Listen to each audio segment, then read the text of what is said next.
Gentili telespettatori, ben ritrovati a Prima Serata, dove parliamo di rifiuti, dei 5-6 quintali di rifiuti che ognuno di noi produce durante un anno. Cosa facciamo? Dove li mettiamo? Li carichiamo sui treni, sui tir, magari anche sulle navi per spedirli all'estero, come sta facendo tuttora il sindaco di Napoli De Magistris. Oppure, se pensiamo di doverli smaltire qui, nella nostra regione, cosa facciamo? Ci affidiamo alle discariche, puntiamo sui termovalorizzatori, oppure pensiamo che basti la raccolta differenziata e il riciclaggio per risolvere il problema? Sentiremo il parere dei politici, dei tecnici che abbiamo in studio, ve li presento subito, cominciando dall'assessore regionale all'ambiente, Maurizio Conte. Buonasera Assessore, benvenuto, eccolo qui inquadrato. Dai che ci arriviamo. Buonasera. Buonasera, benvenuto Assessore. Accanto a lui l'assessore all'ambiente del Comune di Padova, Alessandro Zan. Buonasera Zan. Buonasera a voi. Poi abbiamo il presidente della Multi Utility di Verona, della GSM, Paolo Paternoster. Buonasera. Accanto a lui il direttore generale, sempre della GSM, Gianpietro Cingolini. Buonasera. Buonasera. Sull'altro fronte dello studio, Franco Bonfante, consigliere regionale del Partito Democratico. Salve. Pietrangelo Pettenò, consigliere regionale della Federazione della Sinistra. Buonasera a tutti. Fabrizio Zerman, il sindaco di San Giovanni Lupatotto. Buonasera sindaco, benvenuto. Daniele Nottegar dell'Associazione Salute Verona. Buonasera. Che è un'associazione che si batte contro i termovalorizzatori, contro Cadel 2, giusto Per la salute Nottegar? dei cittadini prima di tutto. Prego? E prima di tutto per la salute. Per la salute dei cittadini, certo. E beh, non per farli morire, per la salute dei cittadini ovviamente. Insomma, chi vuole, scontato, chi vuole fare l'inceneritore della salute dei Vi cittadini. faccio non ci presentare il co-conduttore d'eccezione che ho questa sera, che è Stefano Rasullo, che Buonasera. i telespettatori veronesi sono abituati a vederlo andare in trasferta per l'Hellas, invece questa volta è andato in trasferta per i termovalorizzatori, sì, giusto? No? davvero. Da Brescia fino a dove? A Maiorca. A Maiorca, sì. Oramai li conosci tutti. Abbiamo visto due degli sei impianti quasi. più importanti che ci sono in Bene, questo dai, momento. vedremo evidentemente anche quello. Prego, Morena Trolese dalla redazione. Buonasera anche da parte mia, non in trasferta, sempre qui dalla redazione. Il telefono, il numero di telefono a cui appunto chiamarci, 049 864 7965. Un altro numero vi do adesso, 348 431 6678, eccoli, li leggete insieme a me. È il numero a cui inviare i vostri sms con i dubbi, le domande, le curiosità. Bene, io vorrei partire proprio per inquadrare un attimo il problema delle due figure istituzionali, dei due assessori. Ma la legge cosa dice? Che possiamo fare quello che vogliamo oppure c'è un obbligo per ogni territorio, non so, per un ambito regionale o per un ambito provinciale, di farsi carico del problema del trattamento e dello smaltimento dei rifiuti? Noi abbiamo il piano regionale per lo smaltimento dei rifiuti urbani, il piano del 2004, che ha raccolto quella che è stata appunto la delega data alle province, i vari piani provinciali, con l'obiettivo di avere un territorio che potesse in qualche maniera pianificare nell'ambito appunto dello smaltimento quelli che erano gli impianti necessari, soprattutto guardando a quello che poteva essere l'autosufficienza di un territorio. Questo era l'obiettivo appunto di quel piano, che ha mantenuto nell'ambito regionale l'autorizzazione appunto di impianti di incenerimento, termovalorizzatori, come vogliamo chiamarli, e invece ha delegato tutto il resto degli impianti alle province. Questo con l'obiettivo appunto di guardare a livello strategico quello che poteva essere un impianto di incenerimento, che sicuramente non poteva essere distribuito in maniera uniforme nel territorio. Quindi la Regione si fa carico di indicare i siti dei termovalorizzatori, è quelli così? che sono stati appunto, che sono stati realizzati, che sono in fase di realizzazione, sono stati autorizzati dalla Regione. Però noi siamo già in fase di revisione di quel piano, il piano del 2004, che vede una forte trasformazione di quello che è il sistema del rifiuto urbano in particolare. Un rifiuto che in questi anni ha visto un aumento forte, ad esempio, della raccolta differenziata. L'obiettivo che doveva raggiungere il 55%, già raggiunto dal Veneto, quindi abbiamo già raggiunto l'obiettivo del piano precedente. Vediamo punte di eccellenza che arrivano al 75%, se non oltre, e quindi l'obiettivo è quello di ritarare quello che è un piano che ha bisogno appunto di avere l'apporto di quello che è la situazione delle varie province e guardare a una nuova tra virgolette, strategia del Ecco, però parliamo in maniera chiara e diretta. Ritarare cosa vuol dire? Che si può pensare di fare di meno, ad esempio, dei termovalorizzatori?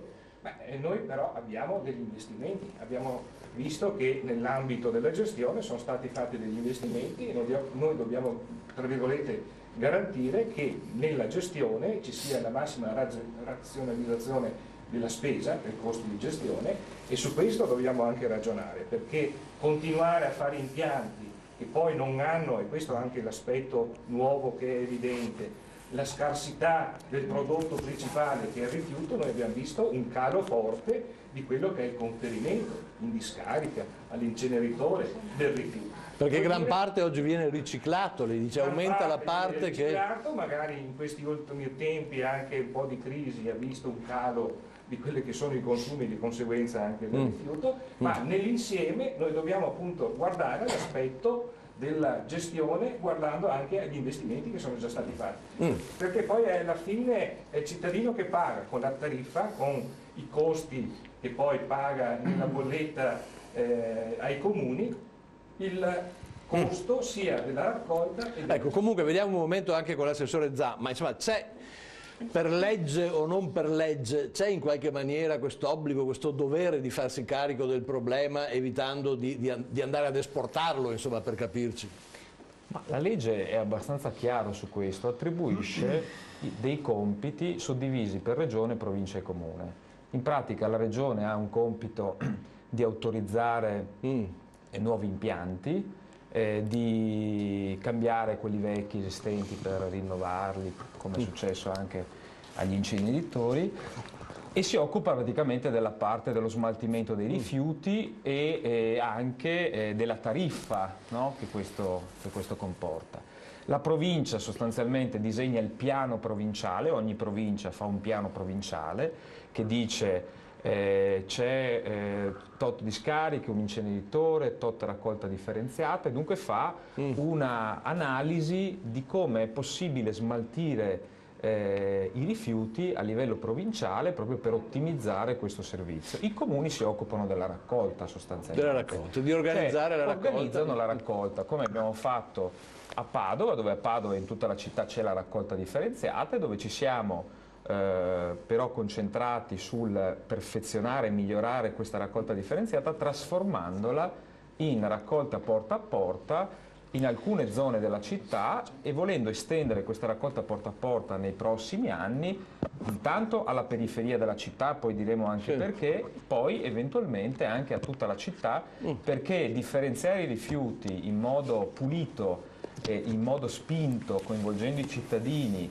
e dunque con un rapporto, diciamo, ad persona, porta a porta, appunto, produce l'effetto di ridurre sempre di più quello che è il rifiuto residuo, cioè quello che non è più riciclabile e che deve in un qualche modo essere smaltito, perché altrimenti... Ecco, però appunto ogni volta, no, Assessore, lo si riduce fino al punto che scompare, oppure resta comunque un problema di trattamento di ciò che rimane, insomma, diciamo, questo mi pare, no, che sia... nel contingente ci devono essere dei metodi che sono o le discariche o il termovalorizzatore per, nel contingente, per smaltire quello che è il rifiuto residuo. Però ci sono delle esperienze in tante altre città dove sempre di più anche il residuo, il cosiddetto secco non riciclabile, contiene della materia, del materiale che può essere riusato e riciclato fino, non dico a tendere ai rifiuti zero, perché questo al momento è diciamo una meta lontana, però cercando di investire sempre di più per riciclare puntando il a questa più meta, possibile. puntando a Dunque, questa il porta a porta è una soluzione che è stata sperimentata in Veneto, dove noi siamo, diciamo, tutto sommato all'avanguardia, perché in alcuni paesi raggiungiamo il 75%, nel quartiere dove io ho fatto il porta a porta siamo arrivati all'80% di raccolta differenziata, per cui significa che su 100 parti di rifiuti 80 può essere riciclata e riusata. Adesso però il problema da capire questa sera, dopo alla fine, è ma quindi si può arrivare a cosa? Ad eliminare il momento del termovalorizzatore? Si può, perché questo insomma mi pare alla fine il nucleo del discorso. Al momento tutta la filiera appunto del rifiuto Ci sono esperienze negli Stati Uniti, ma alcune stanno arrivando anche in Italia. C'è questo movimento che si chiama più Rifiuti Zero, che ovviamente non è solo una questione filosofica, dimostrano anche come si può nel ridurre attraverso sia le produzioni alla fonte dei rifiuti piuttosto che poi il riciclaggio, il riutilizzo, il riuso di molti di questi materiali di rifiuto, di arrivare effettivamente a zero, loro dicono, in alcuni casi ci riescono, ma diciamo noi insomma almeno realisticamente a ridurre tantissimo il rifiuto, che poi bisogna decidere come smaltirlo definitivamente, appunto quello della discarica, quello dell'inceneritore, eccetera. Allora, ma più piccola è questa parte, tutti ci rendiamo conto che ovviamente è più facile affrontare il problema. Il piano di rifiuti regionale che diceva prima l'assessore Conte, nei fine anni 80, il primo piano, inizi anni 90, prevedeva tanti inceneritori, questo lo dico. Poi è arrivato il piano del 2004, ne prevedeva uno per provincia. Alcune province non hanno neanche fatto il piano, però voglio dire... Sì, ma oggi scusatemi, oggi che sta per partire... Cioè, per dire, Verona che parla di Calibu, non ha neanche fatto il piano provinciale, non abbiamo neanche... Cioè, voglio dire, siamo fuori dalle regole della pianificazione, ma voglio dire, allora, nel 2004, lui era presidente della commissione, io consigliere nella commissione sua, ma abbiamo affrontato il tema, si prevedeva un inceneritore per provincia. Oggi, nel riscrivere il piano, non serve più dire perché? Perché appunto sono intervenuti a monte una serie di filiere appunto di riduzione. Allora, il problema è dire sì inceneritori e non inceneritori. Io dico sì, secondo me, io sono contrarissimo agli inceneritori perché è una tecnologia assolutamente da superare per una serie di problematiche che se poi affrontiamo della salute eccetera, ma si possono mettere a fianco a questo altre filiere appunto della sparizione perché sappiamo la terza legge della termodinamica, nulla si crea, nulla si distrugge, tutto si trasforma, no? Cioè, quindi vuol dire che in qualche maniera chi ha continuato per anni a dire ma butti nel forno e sparisce il rifiuto contava delle balle clamorose, perché andavano, quelle materie vanno un po' nell'aria trasformate in altra cosa, un po' nelle ceneri che poi dobbiamo seppellire, eccetera eccetera. Quindi io dico che gli inceneritori sono una soluzione ovviamente in un processo che ancora non ha raggiunto il suo... E poi potranno anche... vabbè, ok, ma quindi la riduzione oggi si può ridurre, questo è il messaggio, oggi si può ridurre al massimo l'uso degli inceneritori, questo è la cosa. Signore, poi, veniamo... quando arriveremo a una società che produce meno prodotti appunto e quindi ridurremo la parte che va incenerita, forse potremo dire... Dopo discuteremo della pericolosità o meno, eccetera, ma adesso mi pare che il punto, scusatemi, poi apriamo immediatamente i telefoni, ma volevo arrivare... Quindi oggi il punto vero che è questo investimento che è stato programmato su Cade il Bue, sì, secondo voi è un dispendio di risorse pubbliche, è una montagna di risorse pubbliche per cui da anni sono stati investiti tanti di quei soldi, sbagliando investimenti, e insistere in quella direzione vuol dire essere pervicacemente proprio contro ogni buonsenso, è un dispendio di risorse pubbliche. Lei è d'accordo, Bonfante, su questo? Anche per lei è questa l'impostazione? Oggi è uno spreco di risorse pubbliche? Non lo diciamo noi, lo dice l'ARPAV di Treviso. L'ARPA di Treviso? Quella regionale o quella di Treviso? Che ha una funzione di osservatorio regionale, che la funzione di osservatorio regionale ha dato dei dati dai quali risulta evidente che i 3 inceneritori esistenti oggi nel Veneto, Padova, Fusina e Schio, hanno un problema di sovradimensionamento, cioè hanno meno rifiuti, molti meno rifiuti di quelli che potrebbero bruciare. Quindi farne un quarto con una potenzialità notevole, che sarebbe quello di Cade il Bue, significa, uno, che i rifiuti da dove vengono? Nel Veneto sicuramente no, devono venire da tutta Italia, certamente devono venire. Quindi diventiamo una regione che invece che attrarre turismo attrae rifiuti. Non ce n'è bisogno. Vuol dire Napoli. Vuol dire costringere non solo Verona ma tutto l'Interland a ridurre fortemente la raccolta differenziata, quindi andare esattamente al contrario di quella che è la direzione che ormai tutti i paesi civili puntano, e quindi quello che noi diciamo non è che arriva Paternoster, arriva Tosi e ha sbagliato tutto, arrivano tardi, perché se chiedevate a me 8 anni fa o 10 anni fa se era giusto, io vi avrei detto di sì, perché allora le ricerche scientifiche non erano solo quelle che ci sono adesso, anche sulla pericolosità dei fumi e delle polveri. Perché all'epoca non c'era una raccolta differenziata così avanzata. Io ero sindaco, ho fatto la raccolta differenziata porta a porta nel 2000 con tutte le firme contro degli altri partiti, eccetera, eccetera, mi pareva di essere... E sono passati solo 10 anni fa. Dove lei era sì, ma un momento solo, però, scusatemi, perché davvero è troppo tempo che sto facendo aspettare la telefonata. Cosa stiamo vedendo lì, Stefano, queste immagini? Penso che siano relative a Fusina, queste Fusina, questa è l'immagine di uno dei 3 inceneritori, termovalorizzatori che già ci sono in Veneto. La telefonata, poi vengo subito a sentire la replica di Paternoster. Dai, prego, chi c'è in linea? Pronto? Buonasera, prego. Pronto? Sì, prego, in linea. Ci dice... Allora, io mi chiamo Giuseppe, sono di Verona e abito a Borgo Trento, quindi non è che sia direttamente interessato, devi essere abbastanza imparziale nel dare un giudizio sulla costruzione di questo, come si chiama? Termovalorizzatore. E io sono contrario, penso, perché se l'avesse fatto, come ha detto quel signore che poco tempo fa, 8 anni fa, poteva avere anche un senso. Adesso la quantità di rifiuti è già possibile smaltirlo attraverso gli altri termovalorizzatori che sono in Veneto, quindi ho l'impressione che ci sia sotto dei...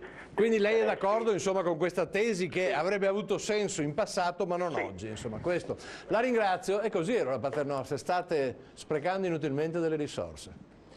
Ma allora, la verità, secondo me bisogna sempre dirla, che è vero che negli ultimi 30 anni circa sono stati buttati via qualche centinaio di miliardi delle vecchie lire, perché Cadelbue, lo ricordiamo, è lì inutilizzato dai primi anni 80 e fino adesso è costato ai cittadini veronesi qualche centinaio di miliardi delle vecchie lire.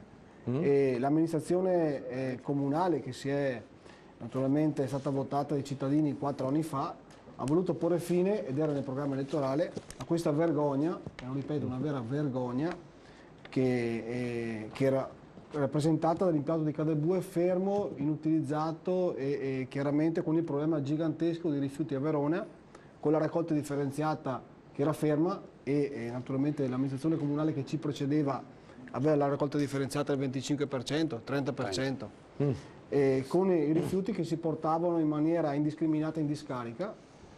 E cosa ha scelto questa amministrazione comunale? Ha scelto intanto di incrementare la raccolta differenziata, che è quasi raddoppiata nel giro di 3 anni. Adesso a Verona siamo circa al 54%. Quindi abbiamo creduto nella raccolta differenziata, abbiamo spinto la raccolta differenziata anche noi porta a porta in tantissimi comuni della provincia di Verona, dove Amia, dove io e il mio direttore eravamo dirigenti fino all'anno scorso, e in tantissimi quartieri dei comuni di Verona. Abbiamo portato la raccolta differenziata a un livello assolutamente importante, una delle prime città d'Italia, tanto per non farci pubblicità, però abbiamo anche... Sì, però, scusi Paternoster, dal loro ragionamento sembrerebbe che più fai raccolta differenziata meno hai bisogno del termovalorizzatore. Il mio discorso che stavo finendo. La raccolta differenziata, secondo noi, secondo il nostro ragionamento e anche calcoli economici, ma non solo economici, fino a un certo punto arriva a un livello che non la puoi spingere, soprattutto nelle grandi città. Arrivare al 54-55% ci sembra un risultato assolutamente importante, ripeto, cosa che nelle grandi città non si raggiunge quasi mai in Italia, e a quel punto tutto quello che non si ricicla chiaramente va termovalorizzato. Il che vuol dire che non va buttato in un camino, va bruciato, va tutto in atmosfera, come magari certi comitati vogliono fare, spaventare la gente, vogliono far capire che ci sarà solo che inquinamento.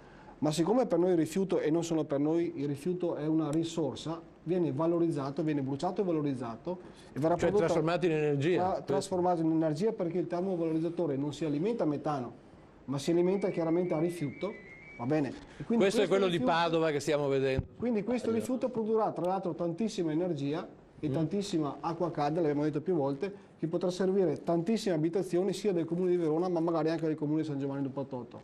Ricordo che il comune di Brescia con il termoutilizzatore di Brescia funziona da acqua calda per circa il 70% delle abitazioni di Brescia. Hanno eliminato dalle 25.000 alle 27.000 caldaie di abitazioni del comune di Brescia, quindi un risultato assolutamente importante, il che bisogna mettere anche questo nel bilancio va bene, del dare e avere dell'inquinamento. È chiaro che un termovalorizzatore non produce l'area del Montebaldo, è altrettanto vero che comunque abbatte tantissimo inquinamento perché comunque elimina anche tantissime caldaie, per esempio. Quindi sì, ma stiamo molto attenti a spaventare la gente, perché questa è la disinformazione e la malinformazione che certi comitati fanno nei confronti di Cadelbue. Sì, ma Cigolini, ma è vero che per farlo funzionare bisogna importare rifiuti perché non ce ne sono abbastanza nel territorio veronese e veneto? Partiamo dal presupposto che nel Veneto ci sono circa poco meno che una decina di discariche per rifiuti urbani.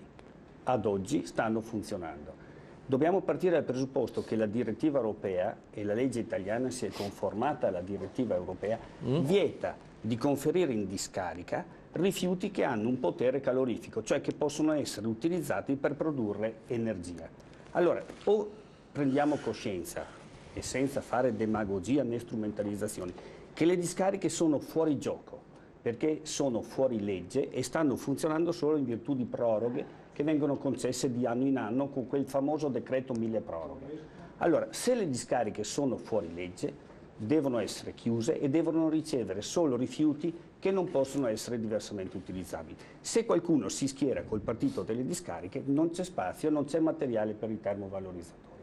Nel momento in cui le discariche assumono il ruolo che giustamente devono avere, cioè quello residuale, i rifiuti vanno conferiti ai termovalorizzatori e vengono prodotti, vengono utilizzati per produrre energia elettrica e termica. Questo è l'assetto della normativa, la legge, la direttiva europea e la normativa italiana. Quindi lei dice rinunciare ai termovalorizzatori nella fattispecie a Cadelbue vorrebbe dire continuare con le discariche, insomma questo mi pare che sia l'impostazione. Questo non è vero.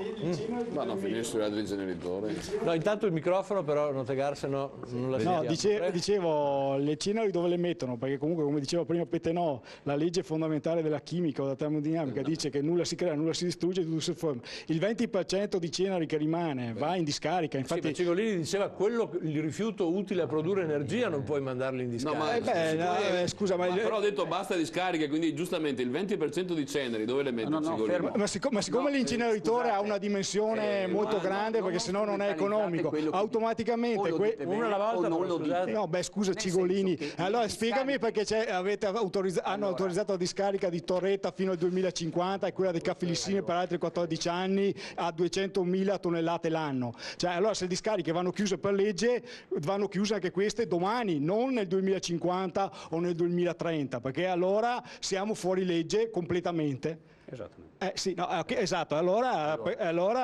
non ci siamo. Torniamo a fare il ragionamento in termini corretti. Abbiamo sostenuto che le discariche per rifiuti urbani sono fuori legge. Devono avere un ruolo residuale per i rifiuti che non sono valorizzabili. Le scorie, a parte che di quel 20%, circa il 15% può essere recuperato come sottofondo stradale e nel mondo viene anche utilizzato. Non è vero, queste sono cose che vengono fatte, ci sono impianti assolutamente moderni che usano le scorie. Lo scarto di forno griglia può essere riutilizzato. Esatto. Bisogna vedere. Bisogna anche controllare, perché la diossina che c'è nel forno va anche nelle ceneri. Per cui dopo la disperdiamo bene nell'ambiente, no? Perché siamo bravi. Scusatemi, però adesso per carità, volevo dire, Stefano, dacci anche dei dati generali. Quanti ce ne sono di termovalorizzatori? Cioè anche questo, insomma, volevo dire anch'io una cosa. 400 termovalorizzatori in Europa, ci sono 400 in Europa. Sì, ma quando sono stati fatti, scusa. A Venezia ce ne sono, a Padova diciamo quando sono stati fatti.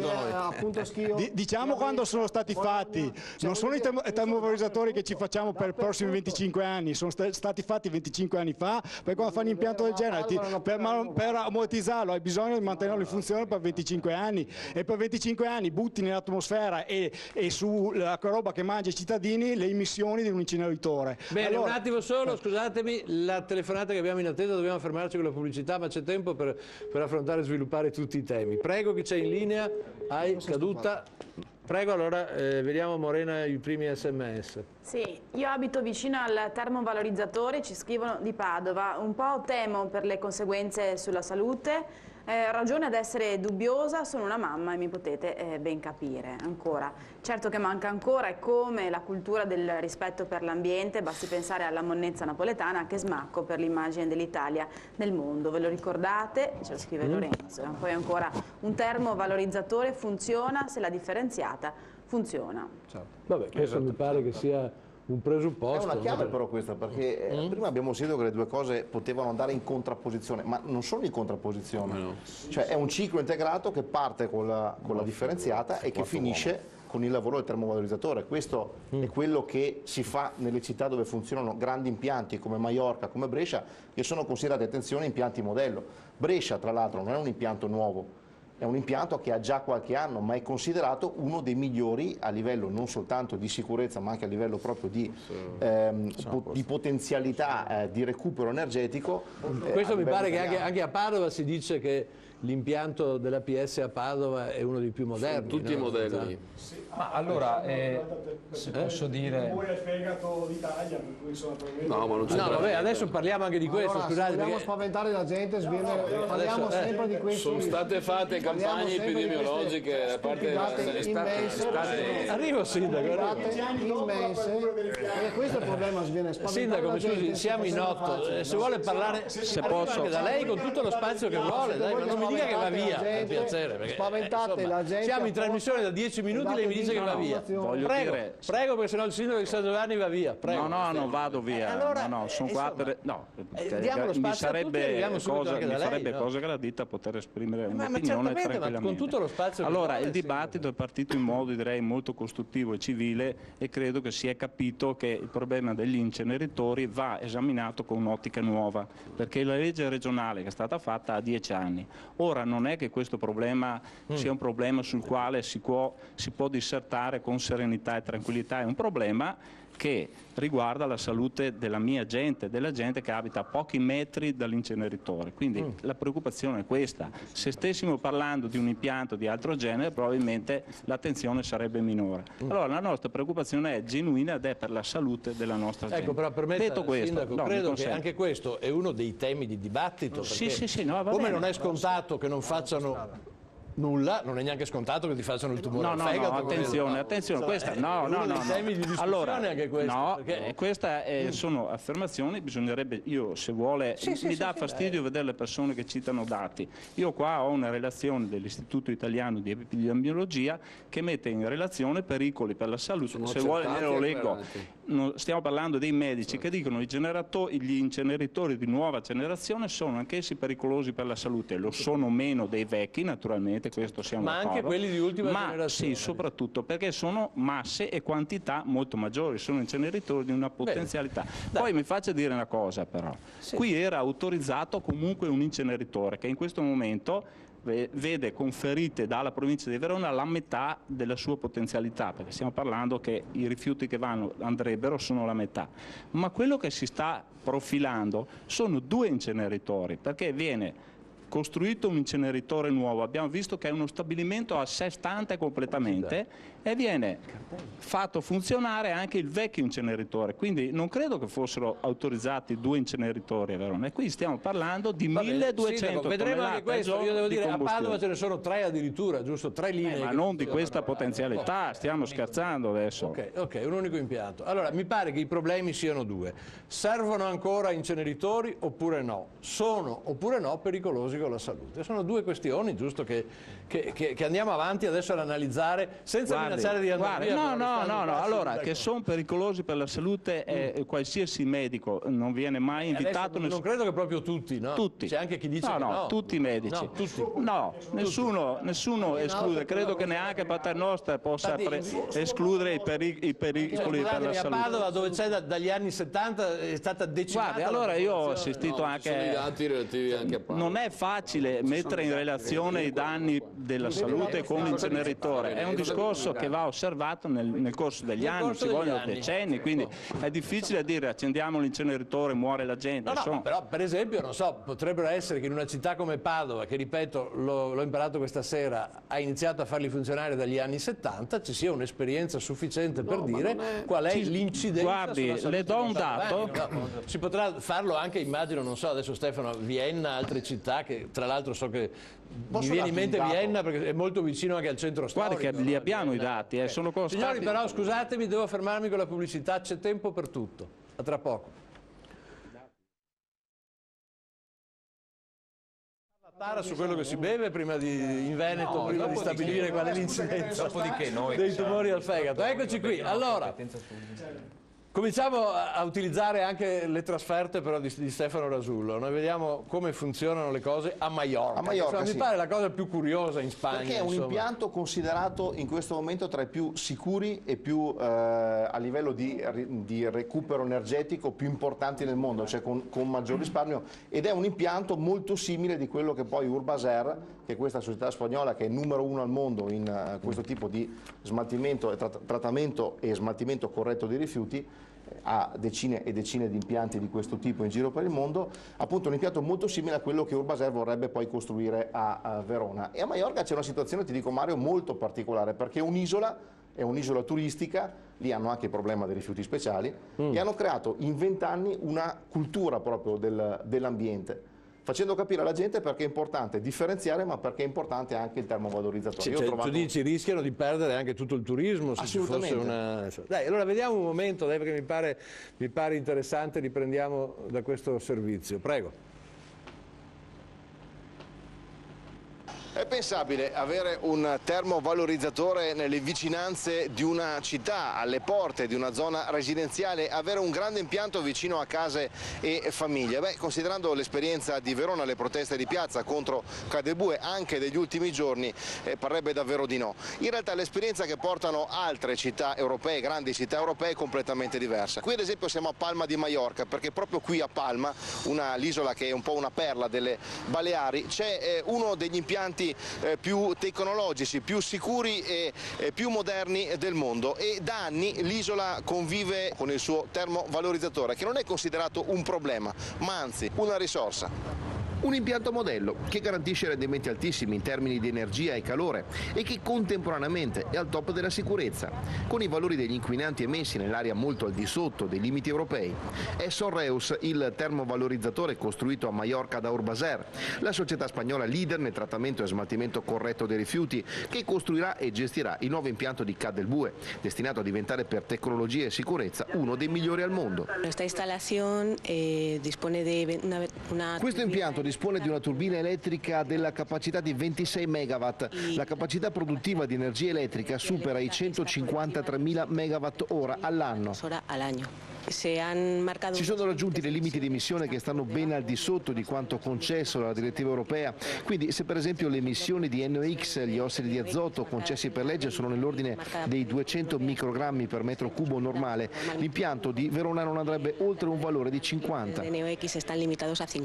Costruito nel 92 tra le proteste dei residenti, l'impianto di Sorreus separa la città di Maiorca da una splendida zona collinare ed è inserito in una cittadella verde dove negli anni si è promossa la cultura ambientale del riciclo. Dati delle emissioni a disposizione di tutti, l'impianto aperto al pubblico, a residenti e studenti in particolare, il controllo esterno affidato ad esponenti del governo delle Baleari, insieme a comitati di cittadini e associazioni ambientaliste, il segreto della perfetta convivenza tra l'impianto e l'isola. Verona, il disegno che abbiamo preparato per questa planta. Il progetto che abbiamo realizzato per Verona si basa sulle migliori e più innovative tecnologie, sia a livello di combustione, che sarà di massima qualità, che a livello di emissioni, che saranno ridottissime. Per questo si sono applicati sistemi più moderni di pulizia e lavaggio dei gas. All'atmosfera per lanzar le minori quantità possibili di contaminanti. No somos demonios, no Non siamo il diavolo, non ammazziamo i bambini, anzi al contrario,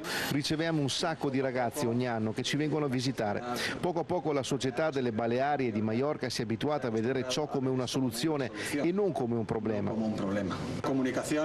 Pensiamo che la comunicazione sia fondamentale, la gente ha il diritto di sapere cosa succede nel proprio ambiente, tutti siamo proprietari del nostro ambiente.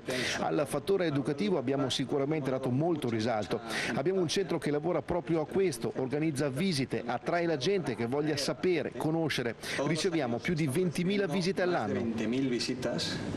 E il mio lavoro è importantissimo per la zona. È agente immobiliare? Certo, da tantissimi anni. Allora, la domanda che voglio farle è questa. Quell'impianto che vediamo, insomma, proprio che vive praticamente tra la città, tra la zona collinare, una zona bellissima, una zona residenziale, dà problemi per quanto riguarda vendere casa? Assolutamente no. Non si sente nessun odore, nessuna puzza, niente in assoluto, neanche un rumore, niente.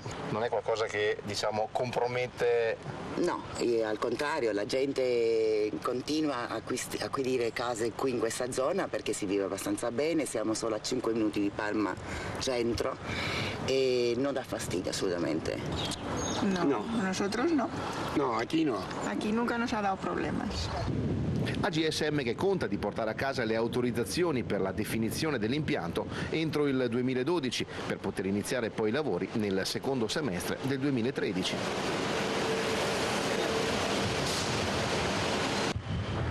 Bene, allora, è uno spot stavate dicendo? Uno spot. Un attimo, ok, spot, adesso vengo subito. Però Stefano, fammi capire, mi pare che tu dici che all'inizio anche a Maiorca erano molto preoccupati, però dopo coinvolgendo la gente, le associazioni, le cose, i controlli si sono tranquillizzati. Loro praticamente hanno fatto capire che con la trasparenza di tutto quello che era il lavoro dell'impianto, cioè ad esempio a Maiorca il controllo dei dati delle emissioni, c'è un controllo interno da parte chiaramente di Urbaser che gestisce l'impianto, ma il controllo più importante è quello esterno. Che lo fa? Lo fa il governo delle Baleari, il comune di Maiorca, associazioni ambientaliste e associazioni di residenti. In pratica tutti i dati vengono forniti giorno per giorno e possono essere controllati da chiunque. C'è poi tutto stato un lavoro di comunicazione, mi hanno spiegato abbastanza importante, tra l'altro con quel palazzo che si vedeva, un palazzo che è stato fatto apposta per promuovere proprio e far capire alla gente quanto è importante ad esempio differenziare, ma anche far capire tutto il lavoro della differenziata dove va a finire, cioè cosa si riesce a riciclare. Perfetto, allora cerchiamo di capire, Sindaco, se a un certo punto viene fuori che da questo ipotetico nuovo impianto esce solo vapore acqueo, i cittadini sono tranquillizzati o no? Beh, io direi che bisognerebbe avere la certezza che fosse così. Purtroppo, se non c'è questa certezza, qua nessuno ha posizioni preconcette. Il fatto è che nessuno è in grado di darci questa certezza. Dire che sicuramente fa male è una posizione preconcetta. Allora, che un'emissione, una combustione sia pericolosa per la salute, questo è un dato di fatto, non è che devo dirlo io a un medico. Allora, però stiamo dell'Euro 5 ma certo, anche le fabbriche, tutto è fonte di inquinamento, però non dimentichiamo una cosa. La provincia di Verona, titolo di apertura dell'Arena di 3 giorni fa, è la terza provincia più inquinata d'Italia, credo che Brescia sia lì. Allora, voglio dire, in un contesto del genere, perché andare a inserire un nuovo impianto raddoppiandone la potenzialità quando stiamo dicendo, abbiamo iniziato con un discorso molto serio, stiamo dicendo che non ci sono i rifiuti, dopodiché diciamo anche questo, c'è una legge, se non sbaglio, correggetemi, che entro il 2012 obbliga ad arrivare al 65% di raccolta differenziata. Allora fare la raccolta differenziata richiede impegno e sacrificio e costa anche un po' di più. Come faccio io a convincere la gente di adottare uno stile di vita che rispetti l'ambiente, che sia ecologicamente sostenibile, per poi dirgli tutto quello che producete andrà buttato in inceneritore? Principio di precauzione, se non siamo sicuri che è innocuo, sì, è la legge che lo dice, se non siamo sicuri che è innocuo, stiamo attenti, soprattutto stiamo attenti, perché quello che faremo, guardi che l'ha detto, scusi, siamo sicuri che è innocuo o siamo, perché il paradosso del principio di precauzione ti arriva a dire che è meglio non respirare. No, non banalizziamo, perché allora è banalizzare questo. cioè devi vedere quanto... Allora, senta, io le faccio un discorso, lei mi ha citato l'Euro 5, allora le dico, l'Euro 5 è una macchina che per legge non inquina, giusto? Perché ha una categoria che non inquina. Poco. Allora lei se la porta in camera da letto e ci dorme tutta notte col motore acceso, se vogliamo banalizzare le dico che la mattina lei è morto. Allora il discorso è che noi andiamo a calare una potenzialità di combustione enorme, sarà il più grande del Veneto, uno dei più grandi d'Italia. Sarà come dormire in camera da letto. Certo, perché la pianura padana, solo lei non lo sa, è una zona chiusa, non c'è circolazione. Il signore prima, poverino, ben pensante, che pensava a Trento di essere al di fuori, guardi che forse rischia di più a Trento che a San Giovanni del Patotto, perché studi scientifici, lo dice, guardi che l'hanno detto i tecnici dell'Urbaser, il raggio di fallout, di caduta dei fumi abbraccia un perimetro di circa 7 km, quindi soprattutto qualche volta è più a rischio chi è a 2-3 km che non chi è sotto, lo stesso concetto delle onde. Vabbè, gli dipende dalla circolazione. Però discutiamo serenamente se questi rifiuti non ci sono, perché se non ci sono, perché rischiare di bruciarli danneggiando la salute? Ripeto due cose non distinte, ci sono. però, ripeto, non mi pare che sia discutere serenamente dire che è come portarsi in camera da letto una macchina che gira tutto. Allora lei ha voluto fare una battuta banale, io le ho risposto con un'altra controbattuta banale. Prego, vediamo un momento, Morena, volevo vedere altri SMS perché ne vedevo girare alcuni che... Chiedo a chi vuole aprire Cadel Bue di pensare ai loro figli e a quello che stanno facendo. Vale di più guadagnare adesso o curare le malattie provocate tra qualche anno magari a qualche persona cara? Ci sono le alternative anche modificando Cadel Bue. Fatelo se amate la vostra città e i vostri figli. Poi buonasera, ma lo sa Gian, l'assessore che nei cassonetti della zona industriale cosa ci viene buttato? Calcinacci, mobili, elettrodomestici, altro che differenziato. Antonella, da ancora vorrei chiedere a Nottegar sulla base di quali studi ritiene dannosi gli inceneritori e per quale motivo dovremmo rinunciare alla grande risorsa economica che sarebbe il termovalorizzatore per le casse comunali. Sentiamo anche la telefonata in attesa, grazie. Poche domande. Prego, buonasera. Sì, pronto, buonasera, sono Elia della provincia di Verona, buonasera a tutti. Buonasera. Prego, ci dica la sua valutazione, lei cosa pensa? Certo, innanzitutto volevo chiedere a chi è presente in studio chi è che sostiene, se proprio mi fate questo favore di alzare la mano, chi è che sostiene che l'inceneritore di Brescia è uno dei migliori insomma, dell'Italia o addirittura d'Europa, insomma. Per nostra, questi sono anche in base a quali criteri, se chi l'ha sostenuto può alzare la mano perché almeno vediamo chi è che l'ha detto, insomma. Sono dei dati che sono a livello nazionale. Ecco, perché in pratica, visto che intanto nel servizio che abbiamo visto in onda ci sono delle cose che non mi tornano nell'informazione, cioè mi sembra che, guarda caso, che vengano intervistate persone solo con conflitto di interesse, però è una cosa che probabilmente insomma noterò solo io, insomma anche l'ultima volta ho visto un servizio di 10 minuti sull'inceneritore di Brescia. E guarda caso, insomma, cioè, da giornalisti io mi chiedo, ma è possibile che un giornalista, non ha il tempo di andare su internet e vedere che l'inceneritore di Brescia, a riguardo del premio, guardi che a Brescia c'erano pareri favorevoli e pareri negativi, è stato dato questo premio internazionale famosissimo, è il migliore inceneritore, il migliore resa.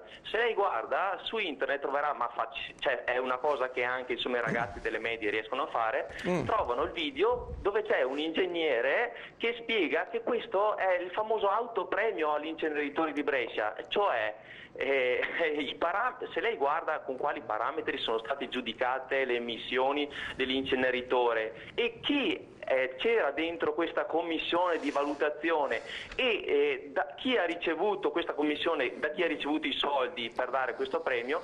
Però guardi, perfetto, permetto un attimo, però mettiamoci d'accordo, non è che su internet c'è il Vangelo, su internet c'è un parere come li sentiamo qui in studio, come li leggiamo sui giornali, non è che uno va su internet e ha le tavole della legge, no.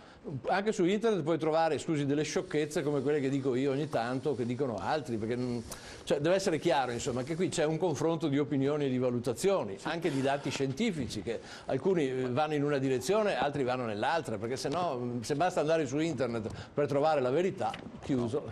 Comunque, solo per precisare una cosa, a Brescia... Posso rispondere alla mail? Sì, prego, sì, dai. No, visto che citava Ecco, ma c'è un limite alla fine, questa mail può anche dirsi che c'è un limite alla raccolta raccolta differenziata, cioè che purtroppo, soprattutto nelle grandi città, è un po' complicato arrivare oltre una certa soglia, o no? Allora, il vantaggio del porta a porta, che oggi non è presente in tutta la città di Padova, perché deve essere fatto gradualmente, deve essere esteso proprio per non fare un pasticcio e creare una confusione e un collasso del sistema, lo devi implementare, lo devi realizzare un po' per volta.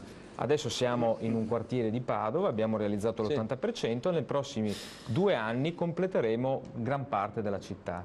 Cosa succede? Che con il porta a porta i cassonetti spariscono, i cassonetti stradali, perché ciascun cittadino ha dei bidoncini che tiene nel cortile e che conferisce con un calendario, no, secondo proprio delle scadenze, fuori dal cancello. Gli operatori vengono a ritirarlo e poi il proprietario si porta il bidoncino dentro. È chiaro che in una zona industriale come quella di Padova ci sono soprattutto, e per questo che oggi abbiamo fatto una riunione a Padova con tutti i comandanti. Uno va lì e scarica lì, insomma. E arriva e scarica, per cui ci vuole sicuramente un aumento del controllo, della repressione e della sanzione, ma anche una responsabilizzazione dei cittadini, per cui il rifiuto che noi produciamo è praticamente qualcosa che produciamo noi, di cui in un qualche modo ci dobbiamo far carico. Allora, come si fa a farsi carico del rifiuto? Innanzitutto riducendo il più possibile la produzione di rifiuti, cercando ad esempio di avere dei comportamenti virtuosi, andando al supermercato e non comprare il prosciutto, la carne sui vassoi di polistirolo, perché quello è rifiuto che poi va all'inceneritore o in discarica, e dunque assumere dei comportamenti, differenziare il più possibile, dividere le pellicole dalla carta, insomma, cioè fare tutta una serie di azioni che portano poi a differenziare il più possibile e a ridurre al meno possibile il rifiuto secco non riciclabile, che ad oggi vede due possibilità, o la discarica o il termovalorizzatore. Noi come amministratori, ma anche le altre istituzioni, la ricerca scientifica, è chiaro che deve puntare sempre di più a cercare di ridurre questa quota di secco e puntare il più possibile a ridurre i rifiuti e a differenziare il più possibile, perché discarica o inceneritore sono sempre dei danni che produciamo all'ambiente. È chiaro che dobbiamo è chiaro su questo siamo d'accordo. È chiaro però, Svirner, è chiaro, resta la domanda, servono ancora gli inceneritori? Nel contingente sì, perché noi ad esempio nella provincia di Padova noi abbiamo altre discariche aperte. Allora, le discariche è una bella gara tra inceneritori e discariche, però se io devo scegliere tra i due scelgo l'inceneritore, ma non lo scelgo a malincuore, perché non è la soluzione ottimale. No, ma lasciamo stare la legge, qui facciamo un ragionamento di buonsenso. Oggi noi ad esempio avevamo è stata aperta una discarica tanti anni fa a Padova, però scusi un momento, si fermi lì, però permette un momento, lei dice se devo scegliere, però attenzione, perché se è vero quello che dicono loro, che è assodato e dimostrato la pericolosità degli inceneritori che ti fanno venire i tumori al fegato, uno non può dire scelgo l'inceneritore. Allora, noi abbiamo, però mi deve far rispondere Svirner, perché allora noi a Padova abbiamo aperto con i comitati, con Acegas, il quartiere, un osservatorio sull'inceneritore. Un osservatorio che serve a osservare e rendere trasparente ai cittadini, perché questa è una questione di trasparenza, i dati che vengono prodotti dall'inceneritore. Abbiamo imposto, e Acegas APS l'ha fatto, devo dare atto a loro, una pagina web, si può vedere anche adesso, se vuole la Trolese la Morena può collegarsi, dove si vedono in tempo reale i dati in continuo delle emissioni che ci sono. Ma quante allora, certe cose possono essere misurate in continuo, come gli ossidi, gli NOx, eccetera. Le polveri sottili no, perché non ci sono degli strumenti per misurarle in continuo. Allora, però il fatto che un cittadino di Padova si possa collegare alla pagina internet e possa vedere in tempo reale le emissioni è un fatto di civiltà e di trasparenza. Ecco, non è un po' il modello Maiorca dopodiché io penso sia necessario, e questa è una valutazione che farà Verona, se è necessario costruire un inceneritore, è necessario a livello veneto capire quanti impianti ci sono e soprattutto puntare molto, Zwirner, a delle campagne di sensibilizzazione per i cittadini per ridurre il più possibile i rifiuti e per differenziare sempre di più. Questa è una condizione necessaria perché senza questa condizione non si arriverà mai al rifiuto zero di cui tanto noi... Signori, un attimo solo però. Dobbiamo farci carico come amministratori il fatto che il residuo che non si riesce a differenziare oggi o va nelle discariche o va all'inceneritore. Dunque bisogna scegliere quale delle due lei dice, dovendo scegliere, dopodiché meglio ci dobbiamo porre un obiettivo ambizioso a lungo termine. Ok, un attimo. Volevo sapere come siamo con la pubblicità. Dobbiamo andare in pubblicità. Dobbiamo andare in pubblicità. Per cortesia, grazie. Scusa Zwirner, non è vero che... Riprendiamo con l'assessore regionale Maurizio Conte, anche perché so che deve lasciarci tra pochi minuti, però lei non può esimersi dal dire come regione, ma insomma serve questo ulteriore impianto o bastano quelli di Schio, di Padova e di Fusina? Allora, come dicevamo prima, nel piano regionale sono previsti addirittura altri 2 o 3 impianti che riteniamo ormai siano sicuramente non realizzabili, soprattutto per quello che è stato il cambiamento delle quantità, di tutto il sistema e soprattutto dell'incentivazione della raccolta differenziata. Noi abbiamo autorizzato, è già stato autorizzato Cadelbue, quindi la questione riguarda solamente in questo momento un investimento che deve essere valutato da parte dei gestori.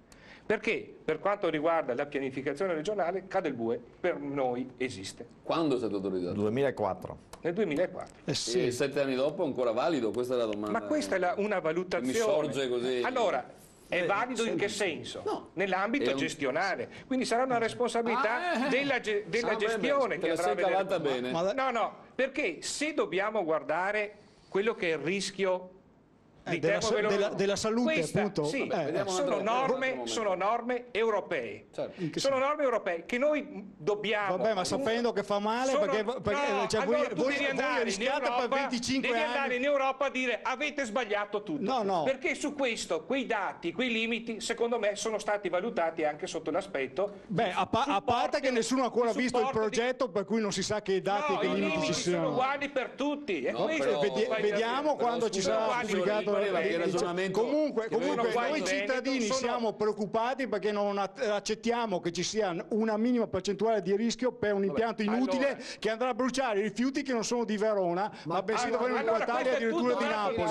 Allora voi dovete parlare chiaramente con i cittadini veronesi. Non riguarda niente con la salute. Sì, sono due discorsi, non possiamo incrociare i due discorsi. Notegar, se lei dice che il rischio è minimo per la salute è diverso da dire abbiamo le prove che crei tumori. No, io ho detto che non possiamo accettare il benché minimo, cioè nel senso che anche come loro dicono è il minimo, cioè i cittadini non possono rischiare comunque per un inceneritore che è inutile. L'Europa sta incentivando ad esempio gli impianti di biomassa.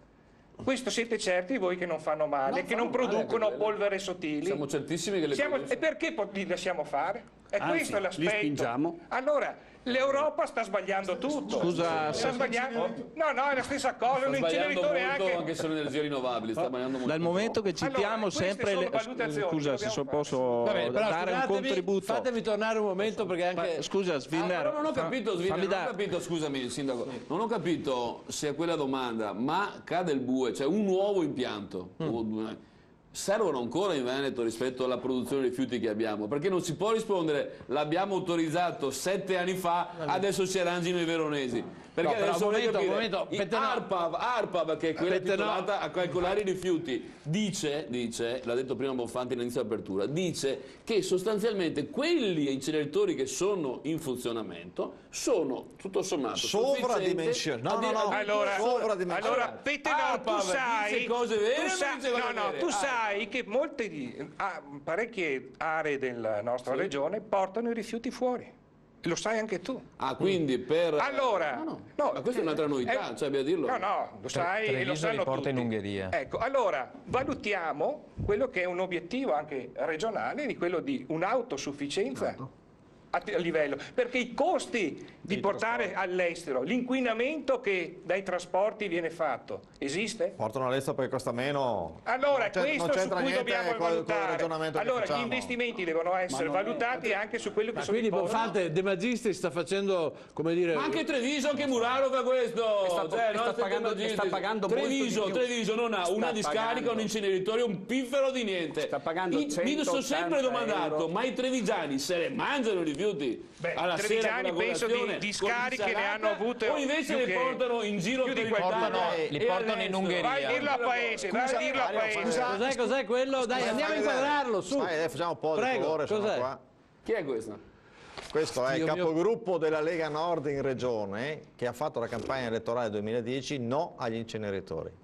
Certo. E alle discariche. E abbiamo bloccato, il Consiglio regionale ha bloccato 2 impianti industriali. A Treviso però, infatti vogliono fare il Cadelbue a Verona per bruciare anche i loro rifiuti. Federico Caner, trevigiano, capogruppo della... No, se non si possono avere... Allora, attenzione, per cortesia. Devono terminare. Prego. Cioè, perché l'accusa che poi tra l'altro ci viene fatta al sistema Verona è che poi voi non avete rifiuti, voi portate rifiuti dalle altre città come ci dice Nottega, voi portate rifiuti... Beh, l'hai detto tu che li portate da Vicenza, non so se i veronesi sono contenti. Mettiamoci d'accordo, si parla uno alla volta perché sennò... Sono delle stupidate immense e sono ancora delle male informazioni che vanno contro la gestione dei Cadelbue. Ma chi l'ha detto che noi non abbiamo i rifiuti sufficienti? L'abbiamo appena detto, l'ha detto anche l'assessore Conte, bisognerà eliminare le discariche perché sono fuori legge e quindi chiaramente i rifiuti andranno fuori. Ma se le avete rinnovate fino al 2050, pagate voi la penale dopo che le avete rinnovate? L'avete dato la concessione fino al 2050, qualcuno deve pagare se togliete la... Però è vero che... No, per cortesia. E l'inceneritore è da non far partire perché l'inceneritore non esiste, andrete a bruciare i rifiuti delle altre province, addirittura di Napoli. Per cortesia, si resta fermi sul conduttore finché i gentili ospiti non capiscono che non si può parlare in 3 alla volta perché da casa non capiscono nulla. D'accordo? Per cortesia, lasciatemi che dia la parola solo questo perché, ripeto, andiamo in sovrapposizione, non si capisce più nulla. La telefonata in attesa, fatemi sentire anche chi è al telefono, grazie. Prego. Pronto? Sono Anna Maria di Vicenza, di Chiampo.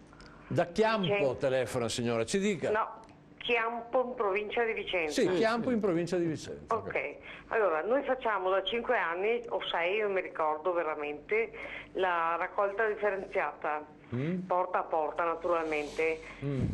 Ci costa per me, parlo per la mia famiglia, 240 euro l'anno di immondizia portata via, più ogni settimana 1 euro per il sacchetto del secco. Se buttassi via l'umido sono altri 30 centesimi al sacchetto, quello per 3 volte a settimana perché altrimenti dove lo metto? Che puzza, no? Quindi? Ok, quindi l'umido non lo faccio solo il secco. No. Se fosse in tutte le città una vera raccolta differenziata, forse ci sarebbero meno immondizie dappertutto. Ma non c'è dubbio questo. Sì. E l'inceneritore che c'è, che ho visto la vostra trasmissione come si chiama, a Maiorca, forse funziona perché sennò tutta la gente non andrebbe in vacanza lì, giusto o no? Anche questo. Perché se c'è la pozza come dicono a Verona, non ci andrebbero in vacanza, neanche io non andrei. Fare degli inceneritori in ogni città, fatto come nelle dovute maniere, nelle dovute, non so neanche come dirlo, Grazie signora, vediamo se riusciamo a ripartire con calma da questo punto, perché l'assessore Conte ci dice che ci sono delle regole europee che stabiliscono la sicurezza degli impianti. Se sosteniamo che nonostante questo è dimostrato, Bonfante, che gli impianti sono pericolosi, dobbiamo concludere che i governi europei stanno irresponsabilmente attentando alla salute dei loro cittadini. Su questa cosa vorrei avere... Quindi per esempio l'amministrazione di questa città, che è del suo stesso partito, sta attentando alla salute dei padovani, Bonfante. So che si voleva arrivare a questo. Allora, su questo risponderà meglio l'assessore di Padova. abbiamo già implicitamente risposto dicendo che Padova c'era dal 1970 e che io 10 anni fa, 8 anni fa, se fossi stato a Verona probabilmente avrei fatto la scelta. Adesso con le ricerche scientifiche, le scoperte scientifiche e l'avanzamento della raccolta porta a porta e della differenziazione si può fare a meno di fare gli inceneritori, così come si possono anche ridurre le discariche.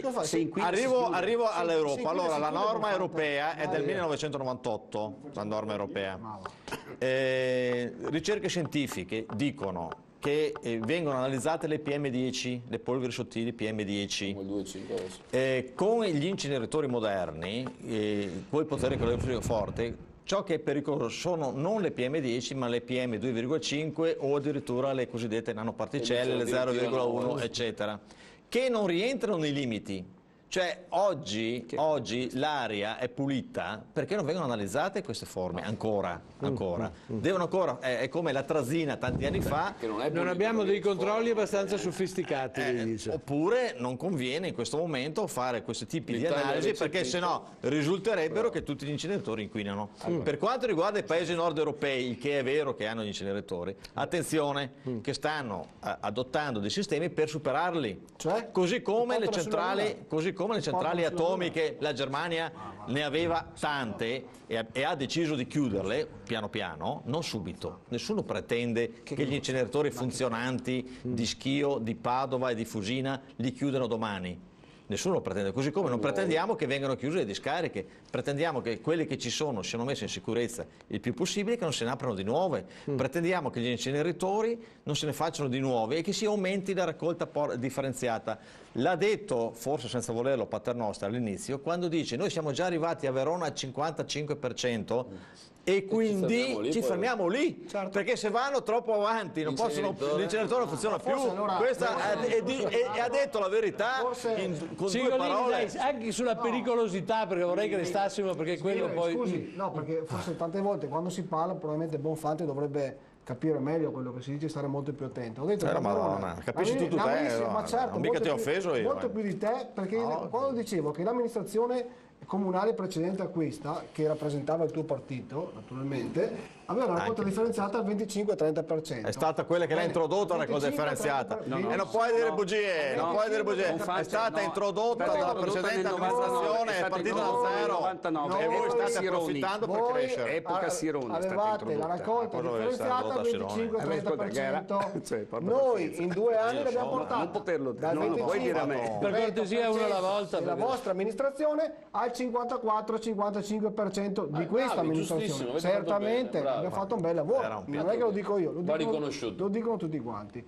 Ho detto anche che non è che diciamo ci fermiamo qua perché c'è Cadebue, ci fermiamo qua perché fisiologicamente in una grande città una raccolta differenziata al 55% è un livello, si può arrivare anche al 99%. È un livello che dal punto di vista economico e dal punto di vista della salvaguardia del lavoro professionale secondo noi è di eccellenza. Infatti Verona è ai primi posti per la raccolta differenziata. E ti vuoi fermarla lì perché devi fare il inceneritore anziché andare al 70-80. Oltre a questo si possono dire tutte le stupidate che si vogliono. Questa è la realtà. Signori, scusate, non mi per pare cortesia direi Morena, vediamo un attimo un po' di SMS perché poi con la situazione di inquinamento di cui soffre Verona è sensato aggiungere ulteriori fonti di emissioni, ci chiedono, ed ancora Paternoster e Cigolini, trasferitevi a San Giovanni Lupa Toto e poi accendete l'inceneritore. Ancora dipende sempre come si misurano le polveri e con che strumenti, se non si Prego, restiamo sull'SMS però regia, grazie. Prego, sì. Dipende sempre come si misurano le polveri e con che strumenti, se non si vogliono trovare valori allarmanti e fare gli interessi di 4 delinquenti. I rifiuti si devono ridurre con la differenziata spinta e imballaggi biodegradabili e riciclati. Gaetano da Minerve. Ed ancora, i danni alla salute prodotti dagli inceneritori si riscontrano tra 30 anni circa. I nostri figli che futuro avranno, ancora i politici che vogliono Cadebue dovranno rispondere dei disastri che arrecheranno alla salute dei cittadini. Ancora un ultimo, ma ne stanno arrivando davvero tantissimi, appunto lo facevo scorrere prima. Sono un medico, mi risulta che ci siano studi scientifici nazionali, internazionali, epidemiologici che rivelano che i danni alla salute riguardano tutti gli apparati dell'organismo, sistema endocrino, immunologico, idrogeologico, eccetera, e soprattutto danni neonatali ed epigenici. Vabbè, però ripeto, se è così dobbiamo concludere che i governanti europei stanno scientificamente e coscientemente attentando alla salute dei loro cittadini. No, la regola è molto chiara, un intervento da questa parte, abbiamo appena sentito Franco Bonfante, devo sentire una replica da quella e poi torniamo di là. E se no... dai, anche perché volevo chiedere a Cigolini, ma sotto il profilo proprio della salute che diventa la cosa... Allora, Bonfante ci ha detto no, perché in realtà ci sono delle polveri ultra sottili che ancora non vengono rilevate. E sono più pericolose. Che non vengono rilevate. C'è stata la legge italiana che l'ha anche recepita quella direttiva, ma non ha attivato i però i controlli si fanno. L'esperienza che io ho avuto a Brescia, siccome siamo andati, quando abbiamo visitato l'impianto di Brescia, ci è stato fatto vedere delle bocche di controllo nel cammino, cioè a per legge che devi farli, non esatto, è che dove gentile concessione. Le nanoparticelle. Però questo lascia che ce lo dica Cingolini.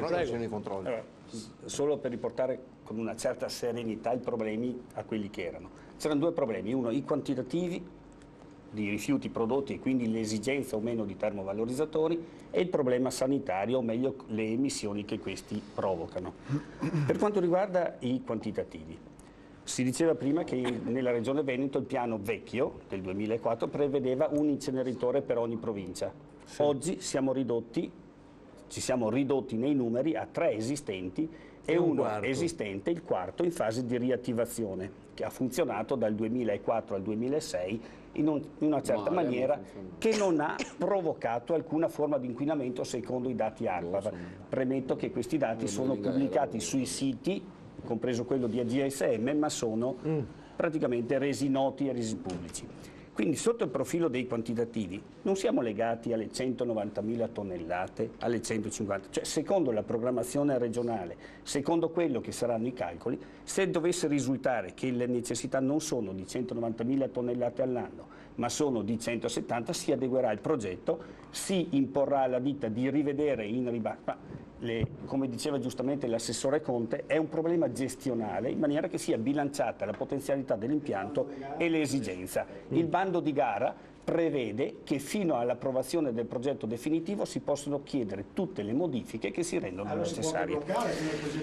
Questo è il profilo, se Nottegaard può un attimo attendere, dopo può replicare. E dopo deve mettersi d'accordo se parla lui o il sindaco di San Giovanni. Sotto il profilo delle nanopolveri, allora c'è lo studio del Politecnico di Milano che quantifica finalmente su una serie di inceneritori le nanopolveri emesse, laddove risulta, e cito il numero, che la concentrazione di polveri, quelle dell'aria usuale, è di 32.000 fibre per centimetro cubo. Dagli inceneritori ne escono 14.000.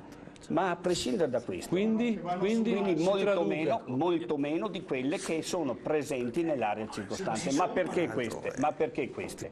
Perché evidentemente gli impianti di abbattimento dei termovalorizzatori non trovano pari negli altri impianti. Ricordo che nel comune di San Giovanni Lupatotto il sindaco tollera una fonderia che da anni viene esercita nel comune e che inquina circa 10 volte più di quelle che sono i fattori di emissione di Cadelbue, ma gli inceneritori sono dotati ormai di sistemi di abbattimento tali per cui esiste una... Molto meglio delle fonderie. Assolutamente meglio delle fonderie, per cui abbiamo la certezza e la sicurezza che ciò che andiamo a realizzare. Ma vorrei poi chiudere e dopodiché... adesso io ho diritto a una risposta, perché altrimenti parla solo la parte... Scusa, Sindaco, finisco poi ti lascio replicare. Finisco e ti lascio replicare. Sì, la televisione chiederebbe delle sintesi. Molto bene, faremo sintesi. Non esiste una contrapposizione fra chi vuole fare inquinare e chi vuole pregiudicare la salute. Noi abbiamo la significativa certezza, attraverso il coinvolgimento dell'Istituto Superiore di Sanità, attraverso le migliori tecnologie che riusciamo a mettere in campo, le BAT cosiddette, di realizzare un impianto che non sia di danno alla salute, che non produca un inquinamento.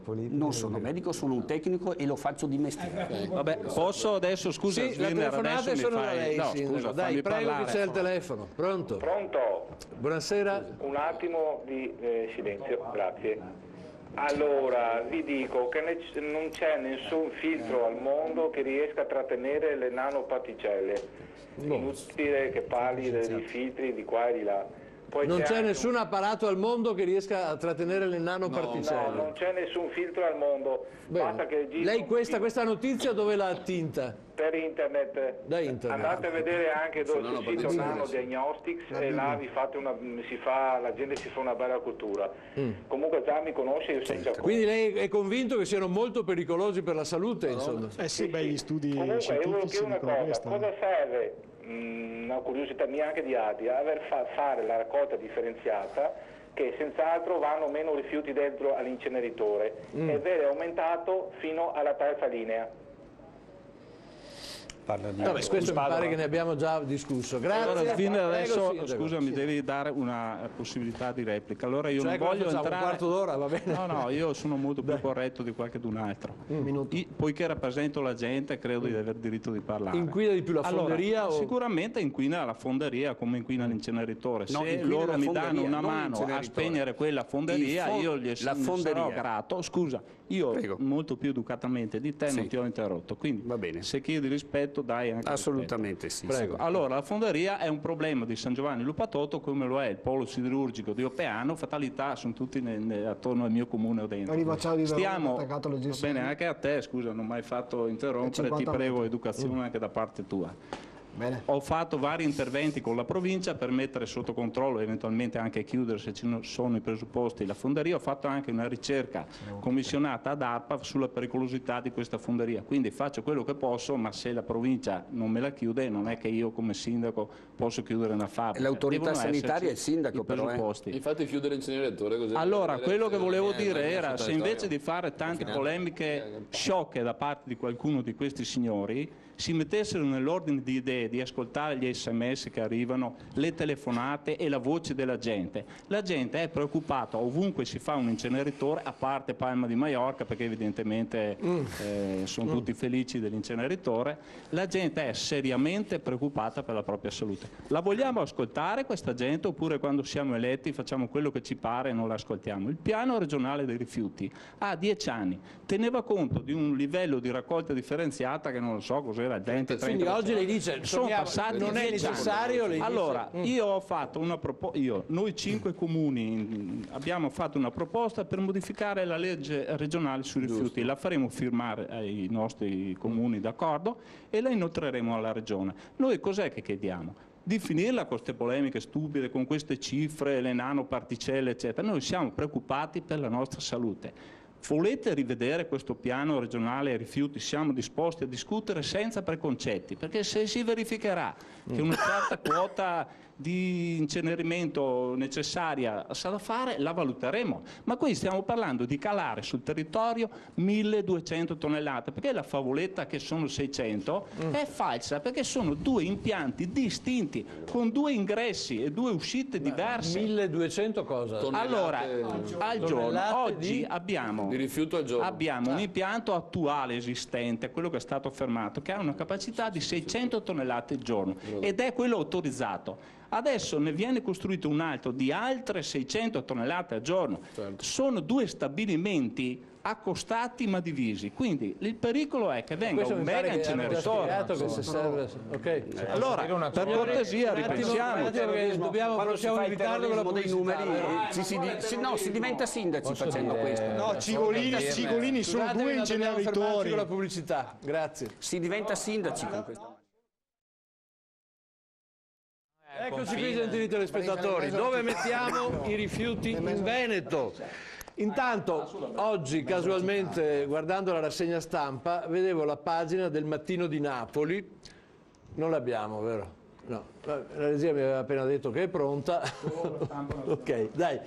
La prima pagina del Mattino di Napoli, dove ci mostra che il nuovo ministro dell'ambiente, che insomma lo chiamano il governo dei professori, ma si vede che anche lui non è ben informato, non lo so, insomma, fatto sta che sostiene il nuovo ministro dell'ambiente che anche a Napoli bisogna assolutamente attivare i termovalorizzatori. Ma può darsi non c'era uno che funzionava bene da quelle parti. Può darsi che a Napoli ci sia un quantitativo di rifiuti. non funzionava bene. Possiamo vederla questa pagina, regia, o rimandiamo? No, non c'è. Abbiamo dispersa la pagina del mattino di Napoli. Vabbè. Prego, Assessore Zan. No, io invece condivido le preoccupazioni degli amici veronesi, perché comunque allora, un conto è avere gli inceneritori già costruiti che bisogna controllare e gestire, perché poi tra l'altro un conto è costruire un inceneritore nuovo da zero, che richiede molte risorse, molti milioni di euro, e allora è bene, poi questo lo valuterà l'azienda, ma lo valuteranno anche i veronesi, i cittadini, è bene capire qual è il fabbisogno di quella zona, cioè prima di avventurarsi nella costruzione di un impianto bisogna comunque valutare qual è appunto la produzione di rifiuti nel territorio, perché comunque si va ad investire una quota importante dei soldi pubblici. Ma lì non chiamate anche i privati? E dunque mi pare che la preoccupazione che loro presentano non è una preoccupazione che deve essere liquidata con ma tanto no, voi non sapete niente. Deve essere presa in considerazione, perché poi anche le paure dei cittadini, cioè noi dobbiamo mettere assieme, se mi fa finire, dobbiamo mettere assieme queste cose e dare la risposta, diciamo, migliore e più innovativa, perché potrebbe essere anche un punto di vanto anche di Verona, di tentare di capire se ci sono degli impianti di separazione dei rifiuti che possono produrre, diciamo, una qualità e una ulteriore, per arrivare, diciamo, ad essere magari leader in Italia. Cioè, io lo dico perché non è che io ho la bacchetta magica o le soluzioni, io ho in casa un inceneritore e non è una mia competenza, perché ripeto il comune è solo la competenza della raccolta porta a porta, però anche con la provincia ci siamo messi di buzzo buono, abbiamo detto proviamo intanto a chiudere tutte le discariche che sono molto inquinanti e facciamo in modo che l'inceneritore, che ha un fabbisogno di 500 tonnellate al giorno, soddisfi, e in questo Acigas APS, la nostra azienda, è stata molto intelligente, soddisfi l'esigenza di un territorio provinciale. Un momento, Assessore, ma lei dice che l'inceneritore, il termovalorizzatore di Padova, che è il più grande del Veneto, soddisfa le esigenze della provincia di Padova. Quindi viene da pensare che per il resto del Veneto basta Schio e Fusina. O ce ne vuole appunto attualmente è sottoutilizzato. Lo devono dare a dire i dati però siccome io ho sentito dei dati 600, 1200 tonnellate, mi pare che queste cose siano un po' sparate a caso, cioè bisognerebbe in virtù del fatto che Verona giustamente vuole diventare la leader, come lo vogliamo anche diventare noi, e ce la faremo, della raccolta differenziata spinta, dunque arrivati all'80%, da qui, perché l'inceneritore non sarà pronto domani, immagino, ci vorranno degli anni, perché ci vogliono le autorizzazioni, le valutazioni di impatto ambientale, le AIA, dunque noi dobbiamo sempre, quando spendiamo i soldi pubblici, pensare da qui al lungo-medio periodo, anche pensare a chi verrà dopo di noi. Sentiamo di nuovo dunque va fatta una valutazione molto attenta. Ringraziamo per questa indicazione l'assessore, di buon senso, certamente. Credo che di buon senso l'abbiamo anche fatta. Ora, le banalità del calcolare la raccolta differenziata, dello spingere, sono tutte, abbiamo esaminato tutti gli impianti alternativi.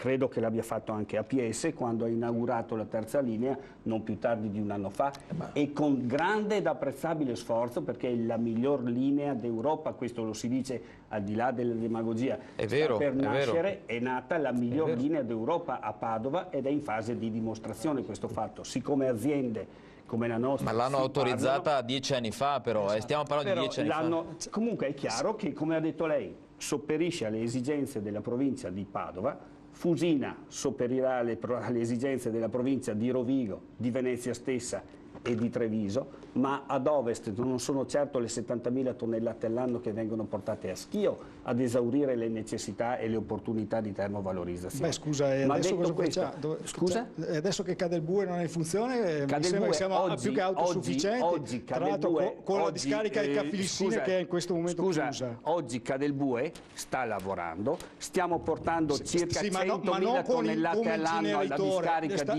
di Legnago. Ma non sta lavorando come inceneritore. Stiamo producendo CDR che stiamo esportando, stiamo spendendo 140 euro per tonnellata dei cittadini quando il project financing vivrà a 115 euro a tonnellata.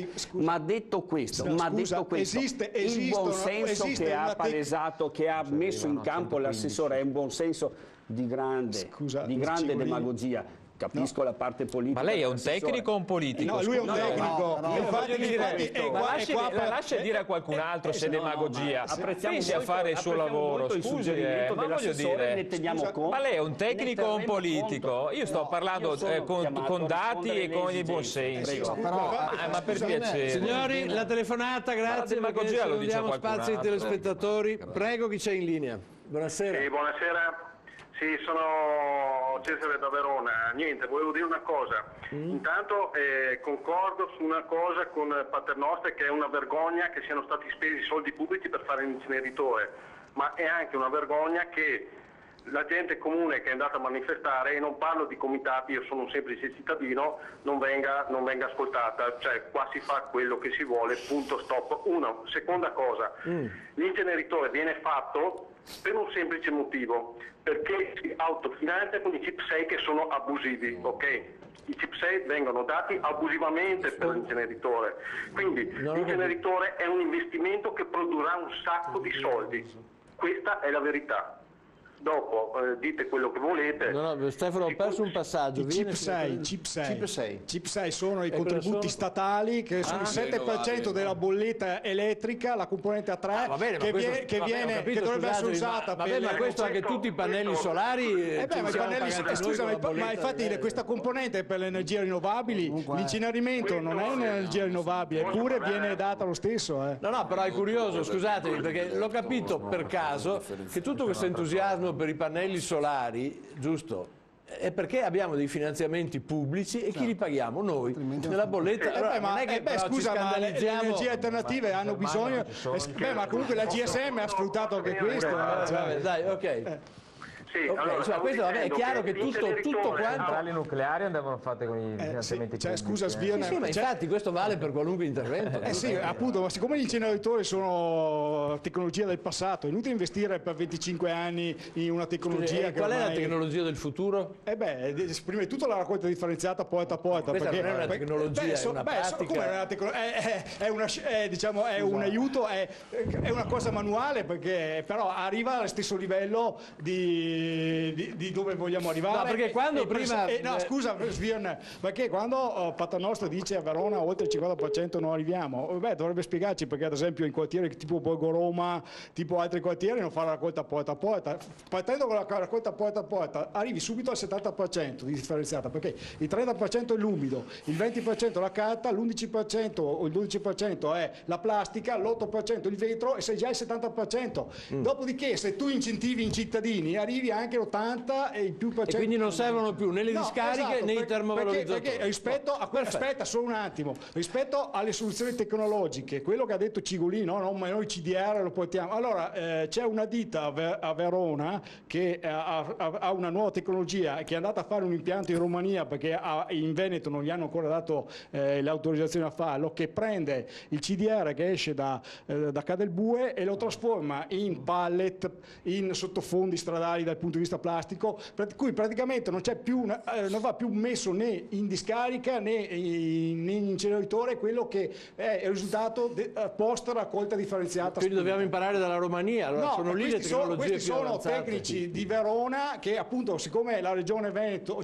visto che noi siamo quelli innovativi, no? Quando uno vuole fare un impianto innovativo ci si mette, e però va a toccare certi interessi, ci si mettono tutti i bastoni tra le ruote e sono 2 anni che stanno aspettando l'autorizzazione. Allora per riuscire a diamoci dei tempi negli interventi. Allora, la regia mi pare che sia riuscita nel miracolo di mostrarsi la pagina del Mattino di Napoli, giusto? Possiamo vederla? Eccolo qua, vedete, Cliniche dichiara rifiuti, bassi ideologie, il termovalorizzatore serve, ma ripeto, probabilmente è un incompetente anche il nuovo ministro dell'ambiente. Svirner, no, ha detto una cosa giusta sulla quale, guarda, scusa Svirner, no, attenzione, devi dire che a Napoli la raccolta differenziata arriva al 10%, nel mio comune siamo al 70%, allora se io fossi un amministratore di Napoli ti direi anche io fai l'inceneritore.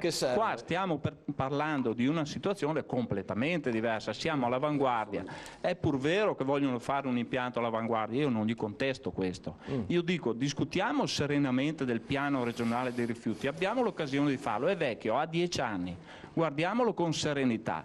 Se serve qualche inceneritore si farà qualche inceneritore, ma se non serve, va bene, se come hai detto tu, se non serve, altri però lo facciamo. No, allora lo fa sempre a casa mia, va bene, venite sempre a San Giovanni Lupatotto a farlo. Ma non è questo il problema. Lo mettiamo a Cerea. Non è un problema, non è liquidabile col discorso a casa degli altri, perché la pianura padana è la casa anche tua. Allora non è che perché tu abiti sulle Torricelle sei fuori dal pericolo, sei tanto di pericolo quanto noi. Dobbiamo a livello regionale rivedere il programma regionale dei rifiuti in base alla cambiata tipologia delle quantità e anche alla tipologia dei rifiuti. Sì, però mi pare serenamente, l'ha detto l'assessore. Però attenzione, perché mi pare evidente però, se riteniamo che ci sia un rischio modestissimo per la salute, ma non è modestissimo, ma non è modestissimo. Se riteniamo che sia altissimo, assolutamente fai un'altra fai un'altra trasmissione, fai venire in trasmissione i medici, perché qui abbiamo tecnici della GSM, devi fare una trasmissione con i politici e con i medici, perché sono coloro che hanno titolo a prendere le decisioni. Se io sono un tecnico della GSM e sono stato pagato per fare l'inceneritore, ti dico che è la più bella realizzazione del mondo, ma le scelte sono dei politici, dei cittadini che li eleggono, va bene, abbiamo il diritto di determinare il nostro futuro. E infatti manca il responsabile di Verona, che è il sindaco che manda sempre davanti i suoi dipendenti. Però il sindaco di Verona deve prendersi la propria responsabilità. Questa domanda che faceva il sindaco ha un senso, perché? Perché Stefano, dopo, ripeto, abbiamo inceneritori dove? A Vienna, a Parigi addirittura in centro, sì, poi in gran parte del nord Europa, insomma, Berlino, hanno 50 anni, allora, io trovo che a fronte di questa situazione è coerente Pettenò quando dice, vuole ripeterlo, sì, c'è una scelta scientifica dei governatori europei di attentare alla salute dei propri cittadini. Perché le scelte, guardate, si basano su delle opportunità che oggi esistono, cioè non è che partono dal concetto non facciamo ciò che potrebbe far male, purtroppo partono dalle considerazioni di un certo tipo, sia le direttive comunitarie piuttosto che le leggi nazionali, che dicono, per esempio, la questione delle soglie minime per cui fa male la diossina. Una cazzata totale, perché poi la diossina o gli NOx, le CO2, le polveri sottili, quelle nanoparticelle, non è che quando dico quell'impianto, la legge dice, non può produrre oltre quel limite, e loro dicono, sapete, addirittura sto sotto perché sono addirittura meglio della legge. Quindi lui sono in regola, no? Però proviamo a vedere cosa produce questa cosa, che il suo cammino, col mio cammino, col suo cammino, con quell'altro cammino, cosa producono? Stiamo sulla pianura padana, producono il fatto che la pianura padana è l'area più inquinata al mondo per quanto riguarda le emissioni appunto di polveri sottili, NOC2 e NOx. Allora e sapete cosa produce? Sa cosa produce Mario questa cosa qui? Che moriamo di tumori. Vogliamo dire che il suo non fa male? Cioè il suo con tutti gli altri allora una politica seria, dei governanti seri a livello mondiale, comunitario o nazionale, e lo direbbero: fermiamoci un attimo, se lui mette un cammino che è più efficiente perché ha le migliori tecnologie del 2011, deve assorbire degli altri che invece sono vecchi. Per caso facciamo questo? Sì, ma la combustione è di per sé pericolosa. Non è che la politica sia il servizio della salute dei cittadini, la politica risolve e dice c'ho rifiuti. Però mi piacerebbe parlare, perché questa della sanità è una questione drammatica che investe la gente che muore di tumore per l'effetto di traffico veicolare, industrie, riscaldamento domestico e emissioni industriali. Si sommano tutto, io non sto dicendo colpa solo dell'inceneritore, dico che però se si può, ecco qui la precauzione, il buon governante, da cosa deve essere mosso? Dal buon padre di famiglia, quello che tiene a cuore la vita della gente, ok? Della sua e dei familiari delle prossime generazioni. E io dico, serve l'inceneritore o no?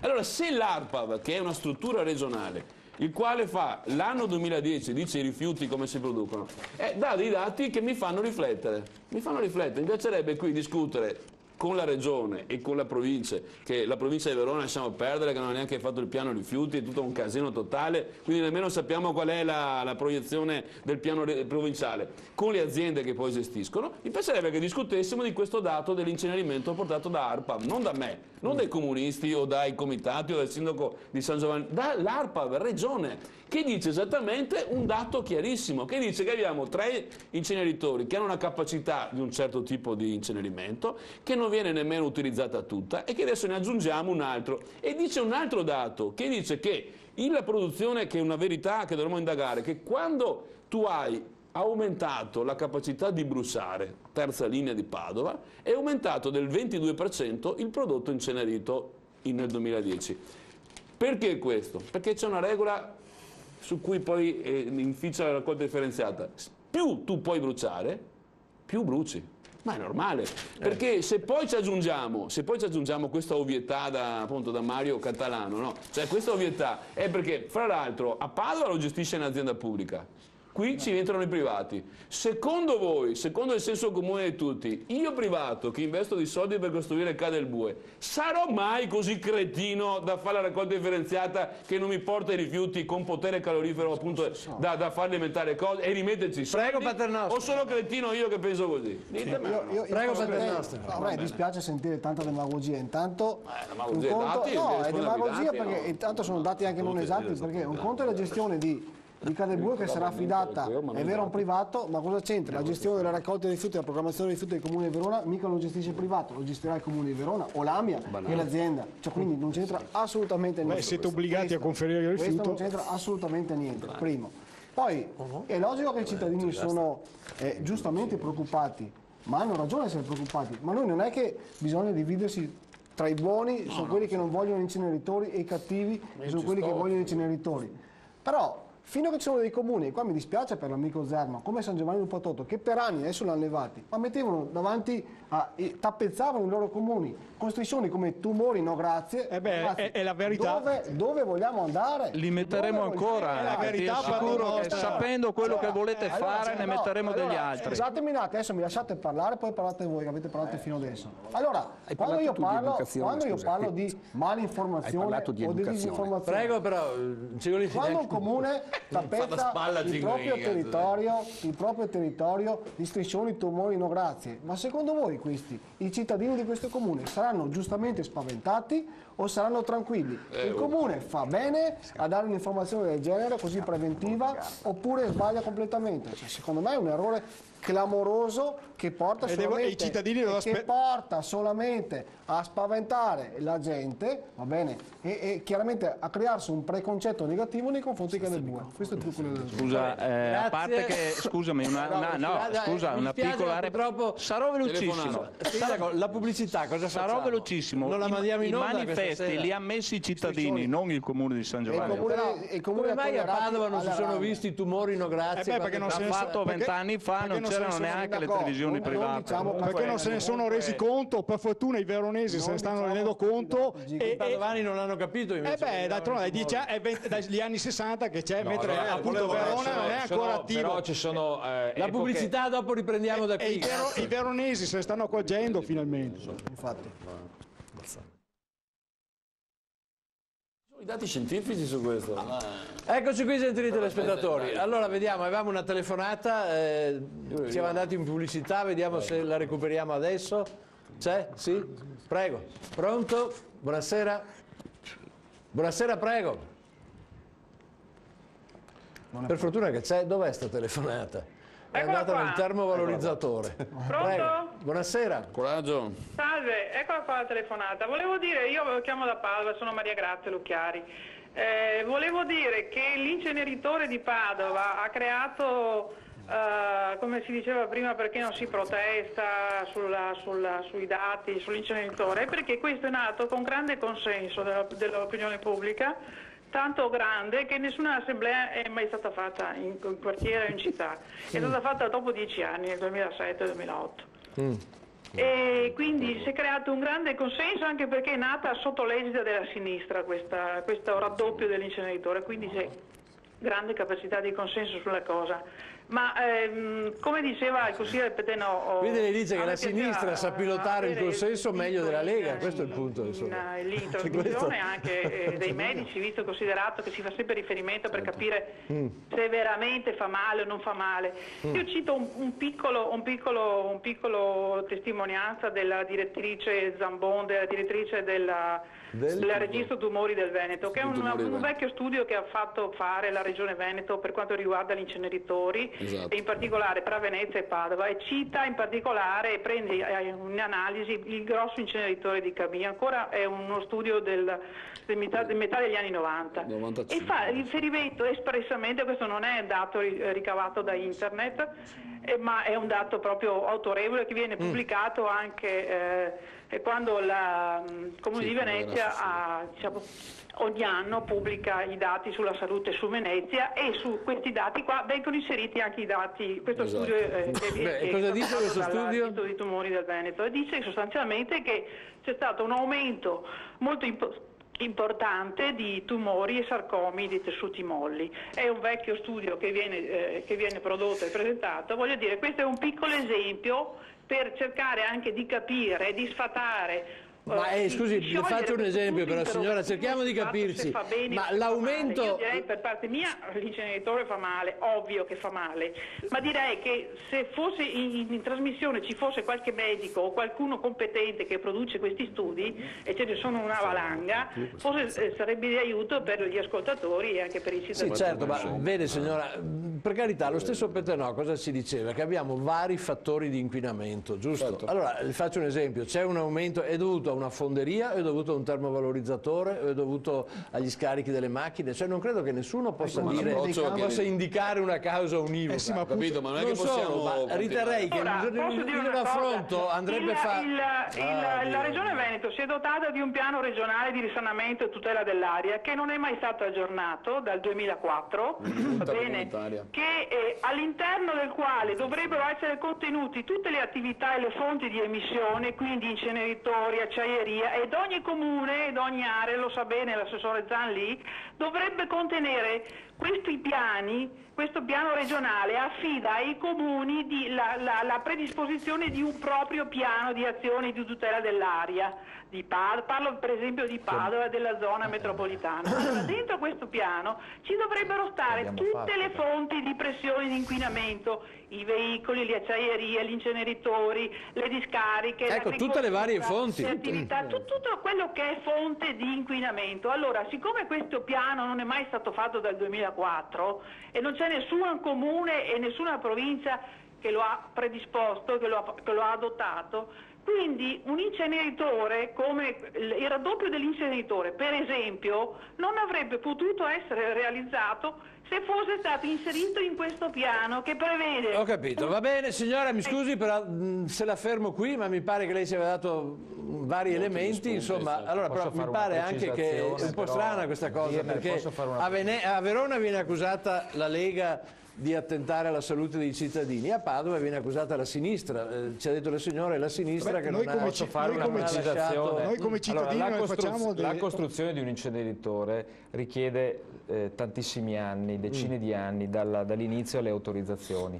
Ricordo che l'autorizzazione della terza linea è venuta nel 2000 quando c'era il centrodestra al governo di Padova, perché non ha governato sempre il centrosinistra a Padova, ha governato anche il centrodestra, perché il centrodestra ha autorizzato la terza linea dell'inceneritore. Ma detto questo, intanto c'è stata un'imprecisione la signora Lucchiari la conosciamo, insomma fa parte dei comitati e devo dire che, che è utile che i comitati diano, no, uno stimolo e incalzino sempre le istituzioni a rispondere e a dare la massima trasparenza, ed è sicuramente una risorsa, no, quella di avere i comitati, e non deve essere visto come un fastidio ma come una risorsa. Fatto questa premessa, il piano d'azione regionale di risanamento dell'aria è vecchio come quello dei rifiuti, cioè quello di risanamento dell'aria del 2004. Però il Comune di Padova ogni anno fa il piano di risanamento della qualità dell'aria, non è che non lo fa, e mette in piedi tutte le misure, ad esempio per limitare l'inquinamento da polveri sottili atmosferico dovuto alle automobili,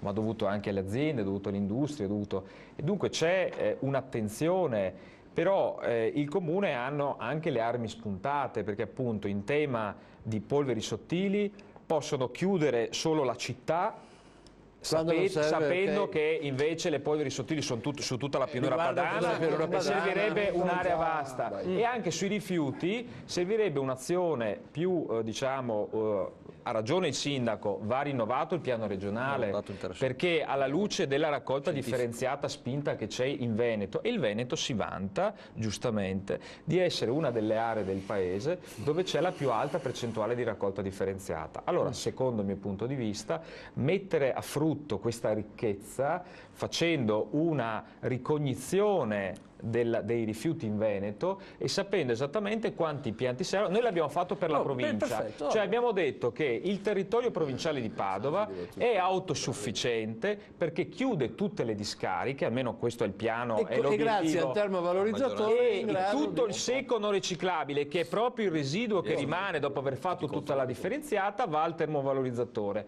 Questo però ragionamento che noi abbiamo fatto, e devo dire che tra la provincia di Padova e il Comune sono due colori politici diversi, no? C'è stata un'intesa, andrebbe fatto questo ragionamento a livello regionale, cioè noi a livello regionale dovremmo capire qual è la produzione di rifiuto, quanta raccolta differenziata. Abbiamo appena sentito, permette, l'assessore Conte, mi pare che abbia... Cosa ha detto questa sera l'assessore Conte? Che secondo le stime regionali ci vuole questo quarto di milione. No. Non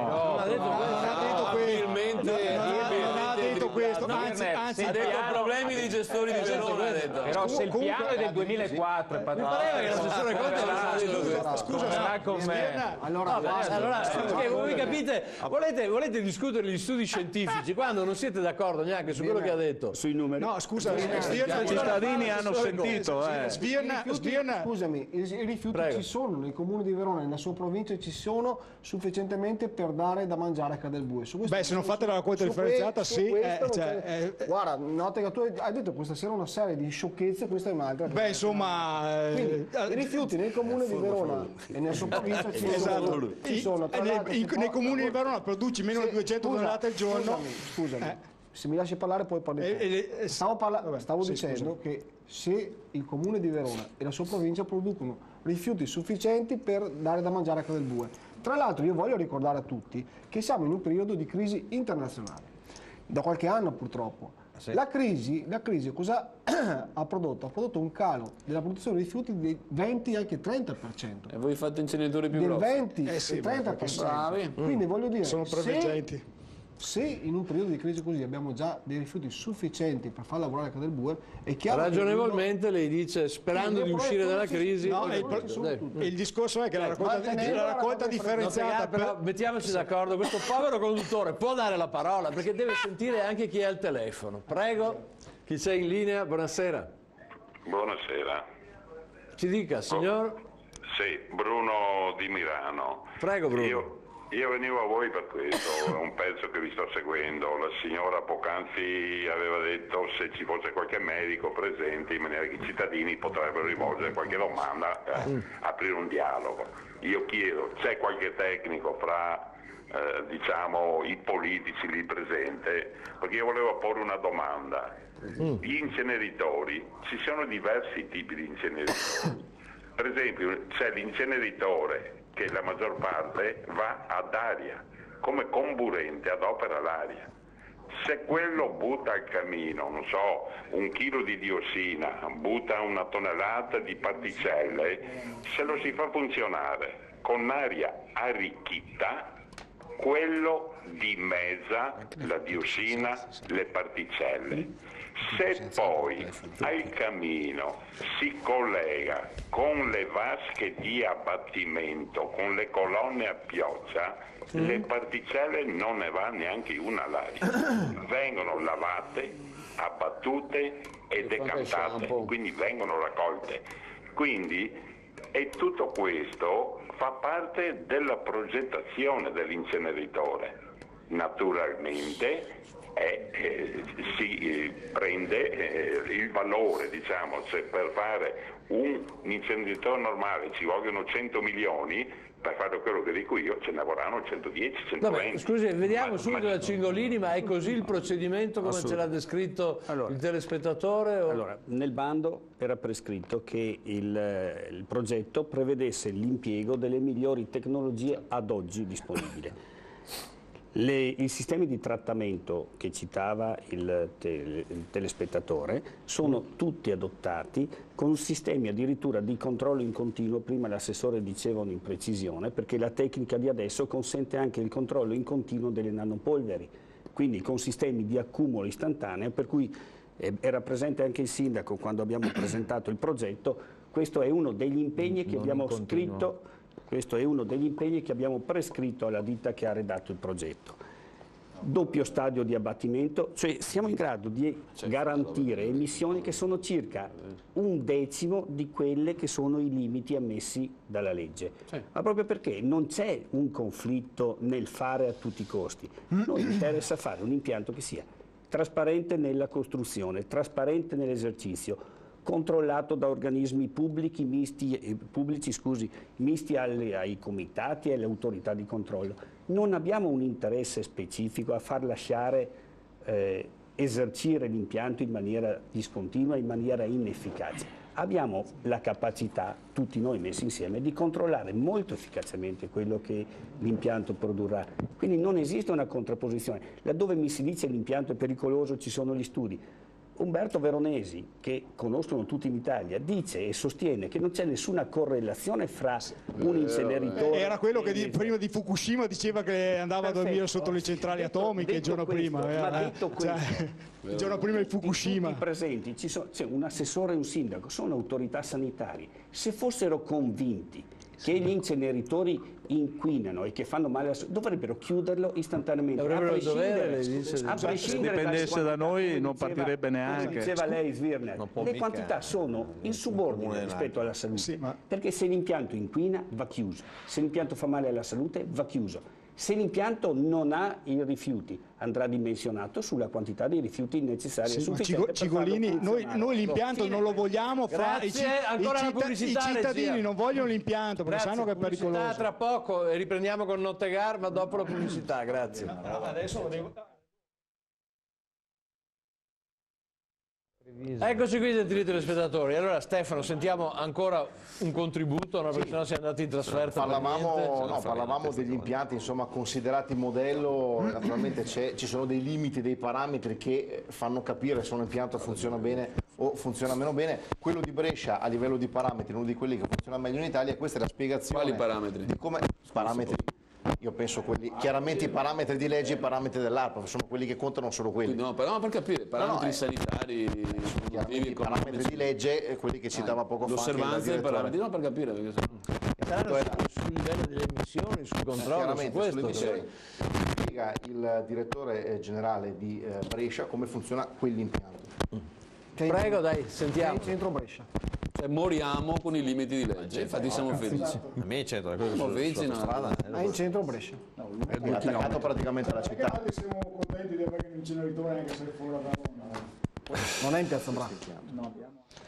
Allora, questo impianto avviene il trattamento termico dei rifiuti, che diciamo, si compone di alcune fasi. I rifiuti vengono caricati nella tramoggia dalla vasca di carico che abbiamo visto prima, vanno sul combustore, che è un combustore a griglia sul quale avviene la combustione. Il risultato della combustione è calore che attraverso tutto lo sviluppo della caldaia genera vapore.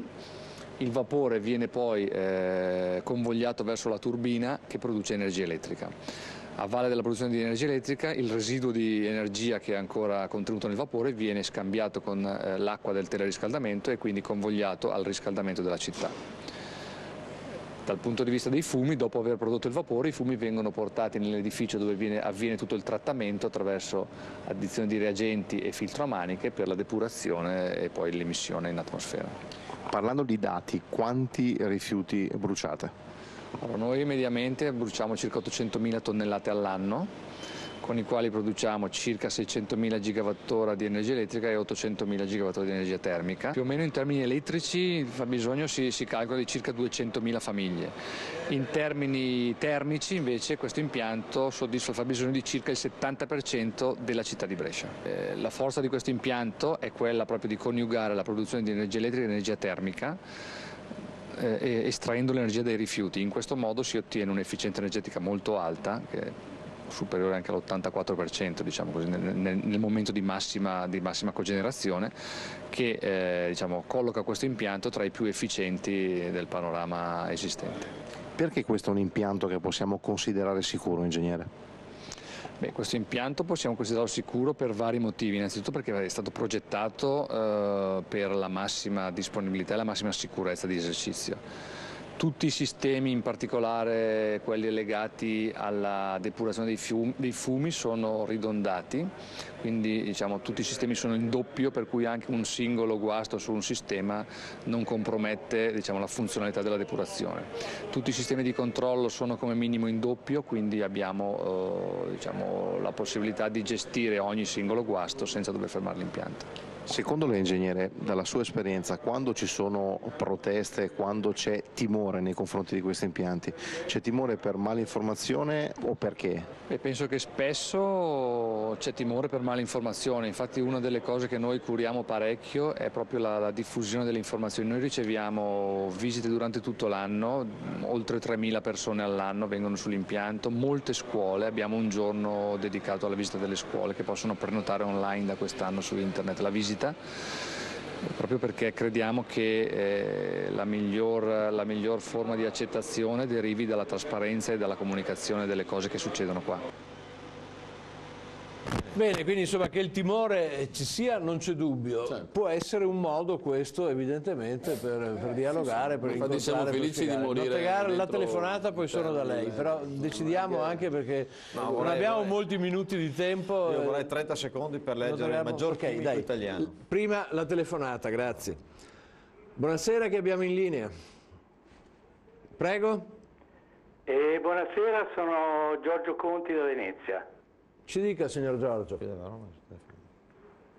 Sì, io penso che la cosa più importante sia capire che non è importante fare delle misure a camino, perché quello che è importante sono gli impatti cumulativi delle diossine. Bravo. Mi spiego meglio, se noi facciamo ad esempio una misura delle singole automobili non capiremo mai quali sono gli impatti del traffico, perché il traffico, che è un insieme di automobili, praticamente crea talmente PM10 che poi cambia il clima delle città, tanti climi della città cambiano il clima della biosfera.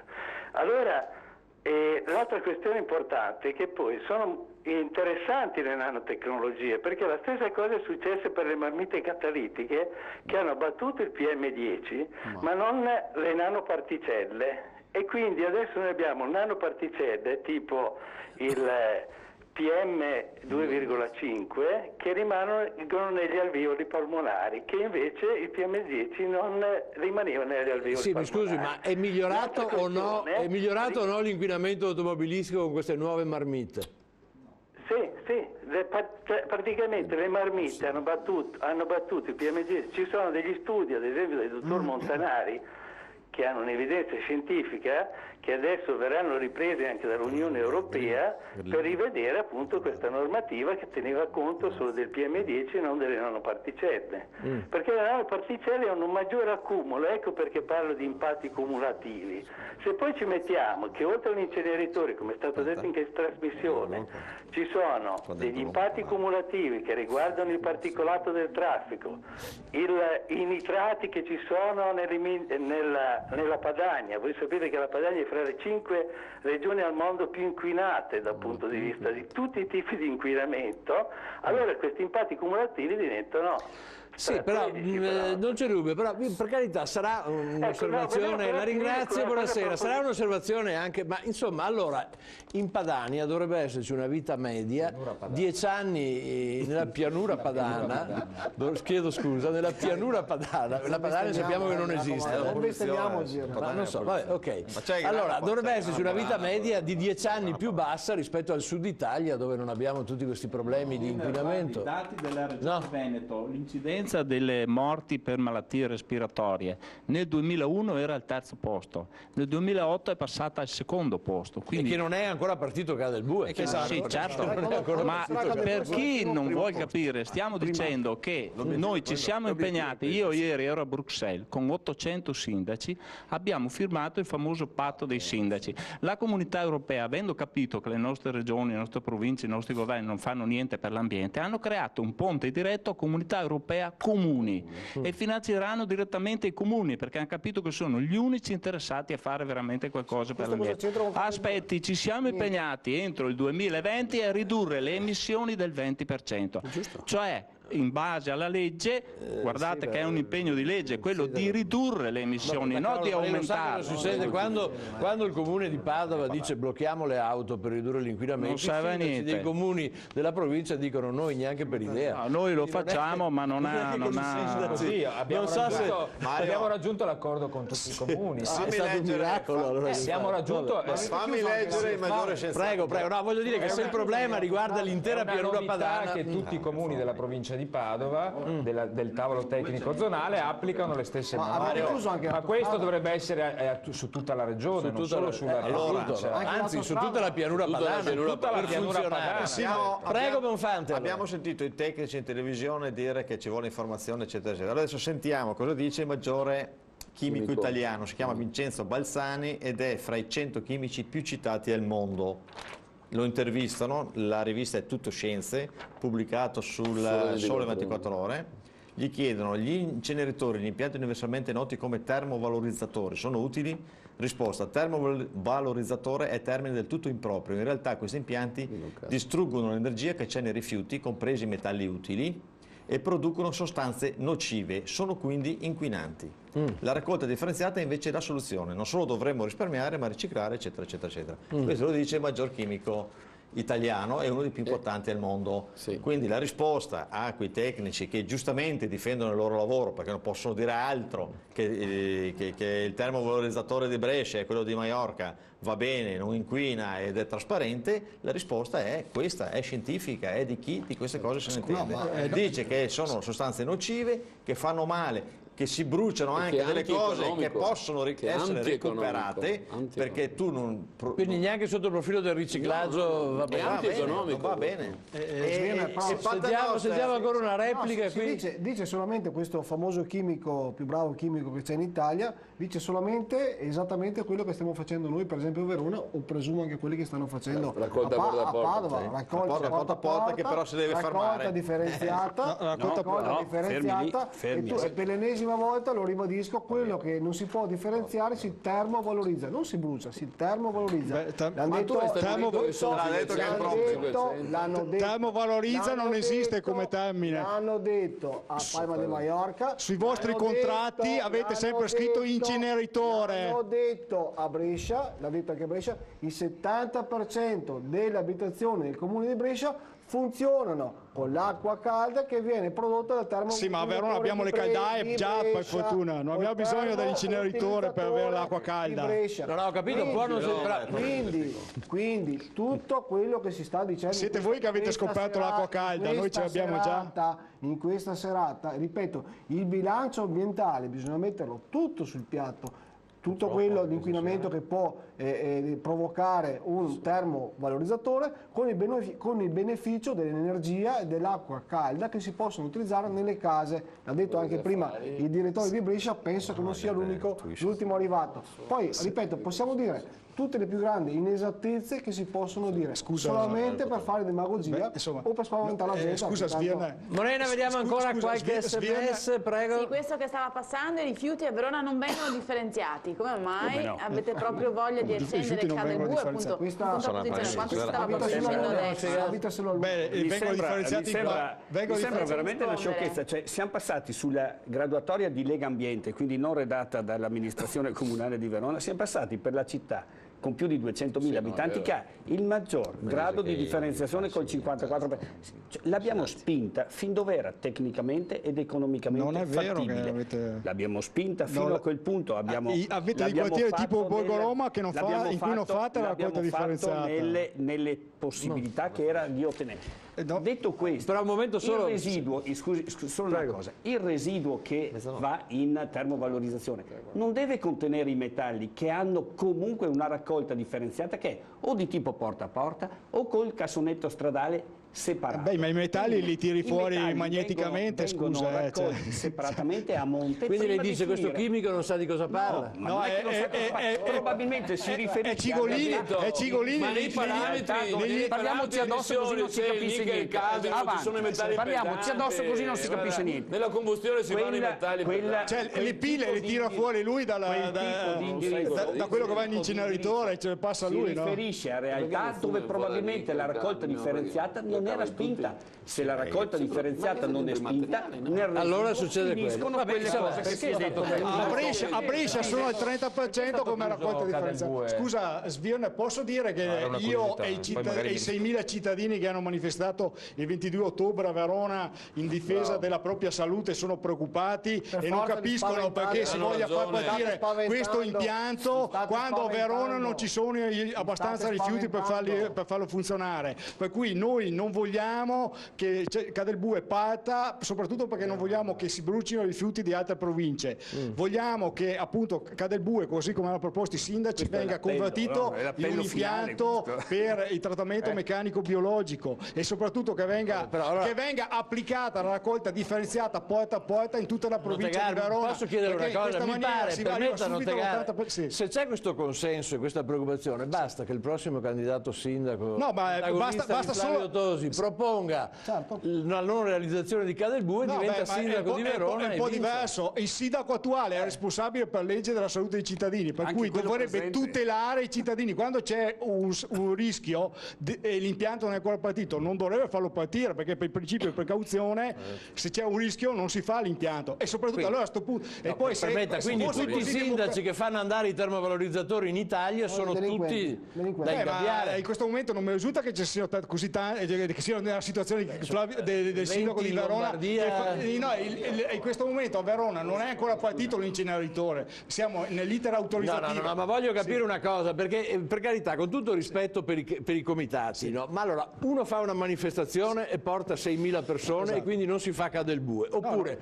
un sindaco antagonista dell'attuale sindaco di Verona si presenta e dice: nel mio programma c'è la cancellazione di Cadel Bue. Se ha la maggioranza dei consensi vince lui e non si fa. È più corretto, mi pare, Bonfante, questo, no?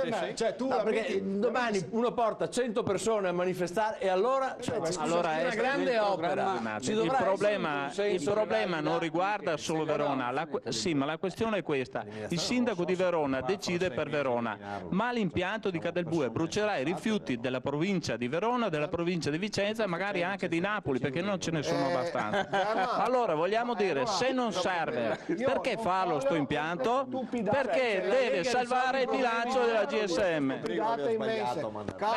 Scusa, stupidate, e io ti prego di essere... bruciamo almeno quelli di Vicenza, andiamo a bruciare i rifiuti di Vicenza, ma i veronesi sono contenti di bruciare i rifiuti di Vicenza e oltre. Cioè solo bruciare i rifiuti di Vicenza a me mi fa incazzare, scusa.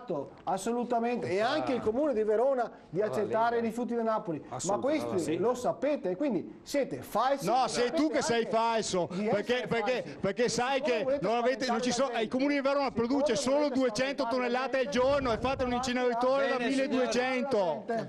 Proporrei di fermarci qui. Cioè sei tu che sei falso. Dai, ancora scusa perché ti abbiamo fatto leggere un sms. E comunque è il sindaco che è responsabile, tu Paternoster sei solo un dipendente, è il sindaco di Verona che si deve prendere la responsabilità anche dal punto di vista della salute. Tu sei solo pagato per fare partire l'inceneritore. La manifestazione di protesta degli sms, se non ne passiamo ancora qualcuno dopo. Prego Morena, vai. Protesto pacificamente, scherzo. Dai. Il 50% è sempre sotto limite di legge, chi pagherà le multe della UE, dell'Unione Europea, ancora. Un altro, a Brescia, scusate, la raccolta porta a porta è diminuita con l'avvento del termovalorizzatore. Ma dove vogliamo adesso è il 30%, andare? infatti. Un altro. Ecco, però mi pare che invece a Padova sia aumentata nonostante la terza linea del termovalorizzatore. Perché lì c'è la volontà del comune di estendere il porta a porta intanto alla periferia e poi anche a tutta la città. Andando in conflitto con l'azienda? No, perché si è deciso a livello provinciale che si chiudono le discariche e tutto il rifiuto secco non riciclabile dopo aver fatto il comunque non è un problema che tocca solo la città di Padova ma tutta la provincia. No, ma volevo dire che guardi che il piano provinciale dei rifiuti dice che anche raggiungendo il 75% ci sarà. No, ma volevo dire che non è, scusatemi, era solo un'osservazione rispetto a questo sms per dire che Padova è un esempio di come, pur essendo aumentata, entrata in funzione la terza linea del termovalorizzatore, la raccolta differenziata non è diminuita ma è aumentata.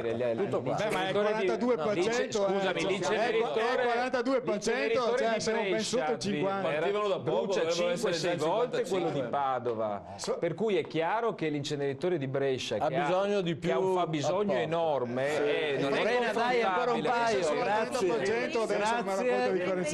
Qualche polvere sottile e CO2, anidride carbonica nell'aria abbattuta con qualche boschetto artificiale in più, che immondizia tra le strade che porta a malattie e ratti come a Napoli. Concludiamo con questo: no inceneritori, no gassificatori, no discariche, no TAV, torniamo ai buoi e all'aratro. Anche questa è un'opzione. Dobbiamo, prego, ne vedevo ancora uno. In compenso abbiamo l'acqua calda. Aspetta, dobbiamo convivere con le polveri sottili, se non le produciamo noi, le producano altri, Cina in testa. Vabbè, qui arriviamo insomma ai problemi mondiali dell'inquinamento. Signori, grazie, dobbiamo veramente fermarci qui. Grazie a Alessandro Zan, l'assessore all'ecologia del Comune di Padova, che è stato con noi questa sera. Grazie assessore. Buonanotte. Paolo Paternoster, presidente della GSM, assieme al direttore generale Gian Pietro Cingolini. Franco Bonfante, consigliere regionale del Partito Democratico, Pietrangelo Pettenò, consigliere regionale Federazione della Sinistra, il sindaco di San Giovanni Lupatotto Fabrizio Zerman, grazie sindaco, e Daniele Nottegar dell'Associazione Salute Verona. Se la salute è il cuore, fermiamo l'inceneritore. No all'inceneritore, bravi. Benissimo. È tutto, con Stefano Rasullo vi salutiamo, con Morena Trolles dalla redazione. Buonanotte, il TG adesso. Eccola qui. Grazie e buon proseguimento di serata.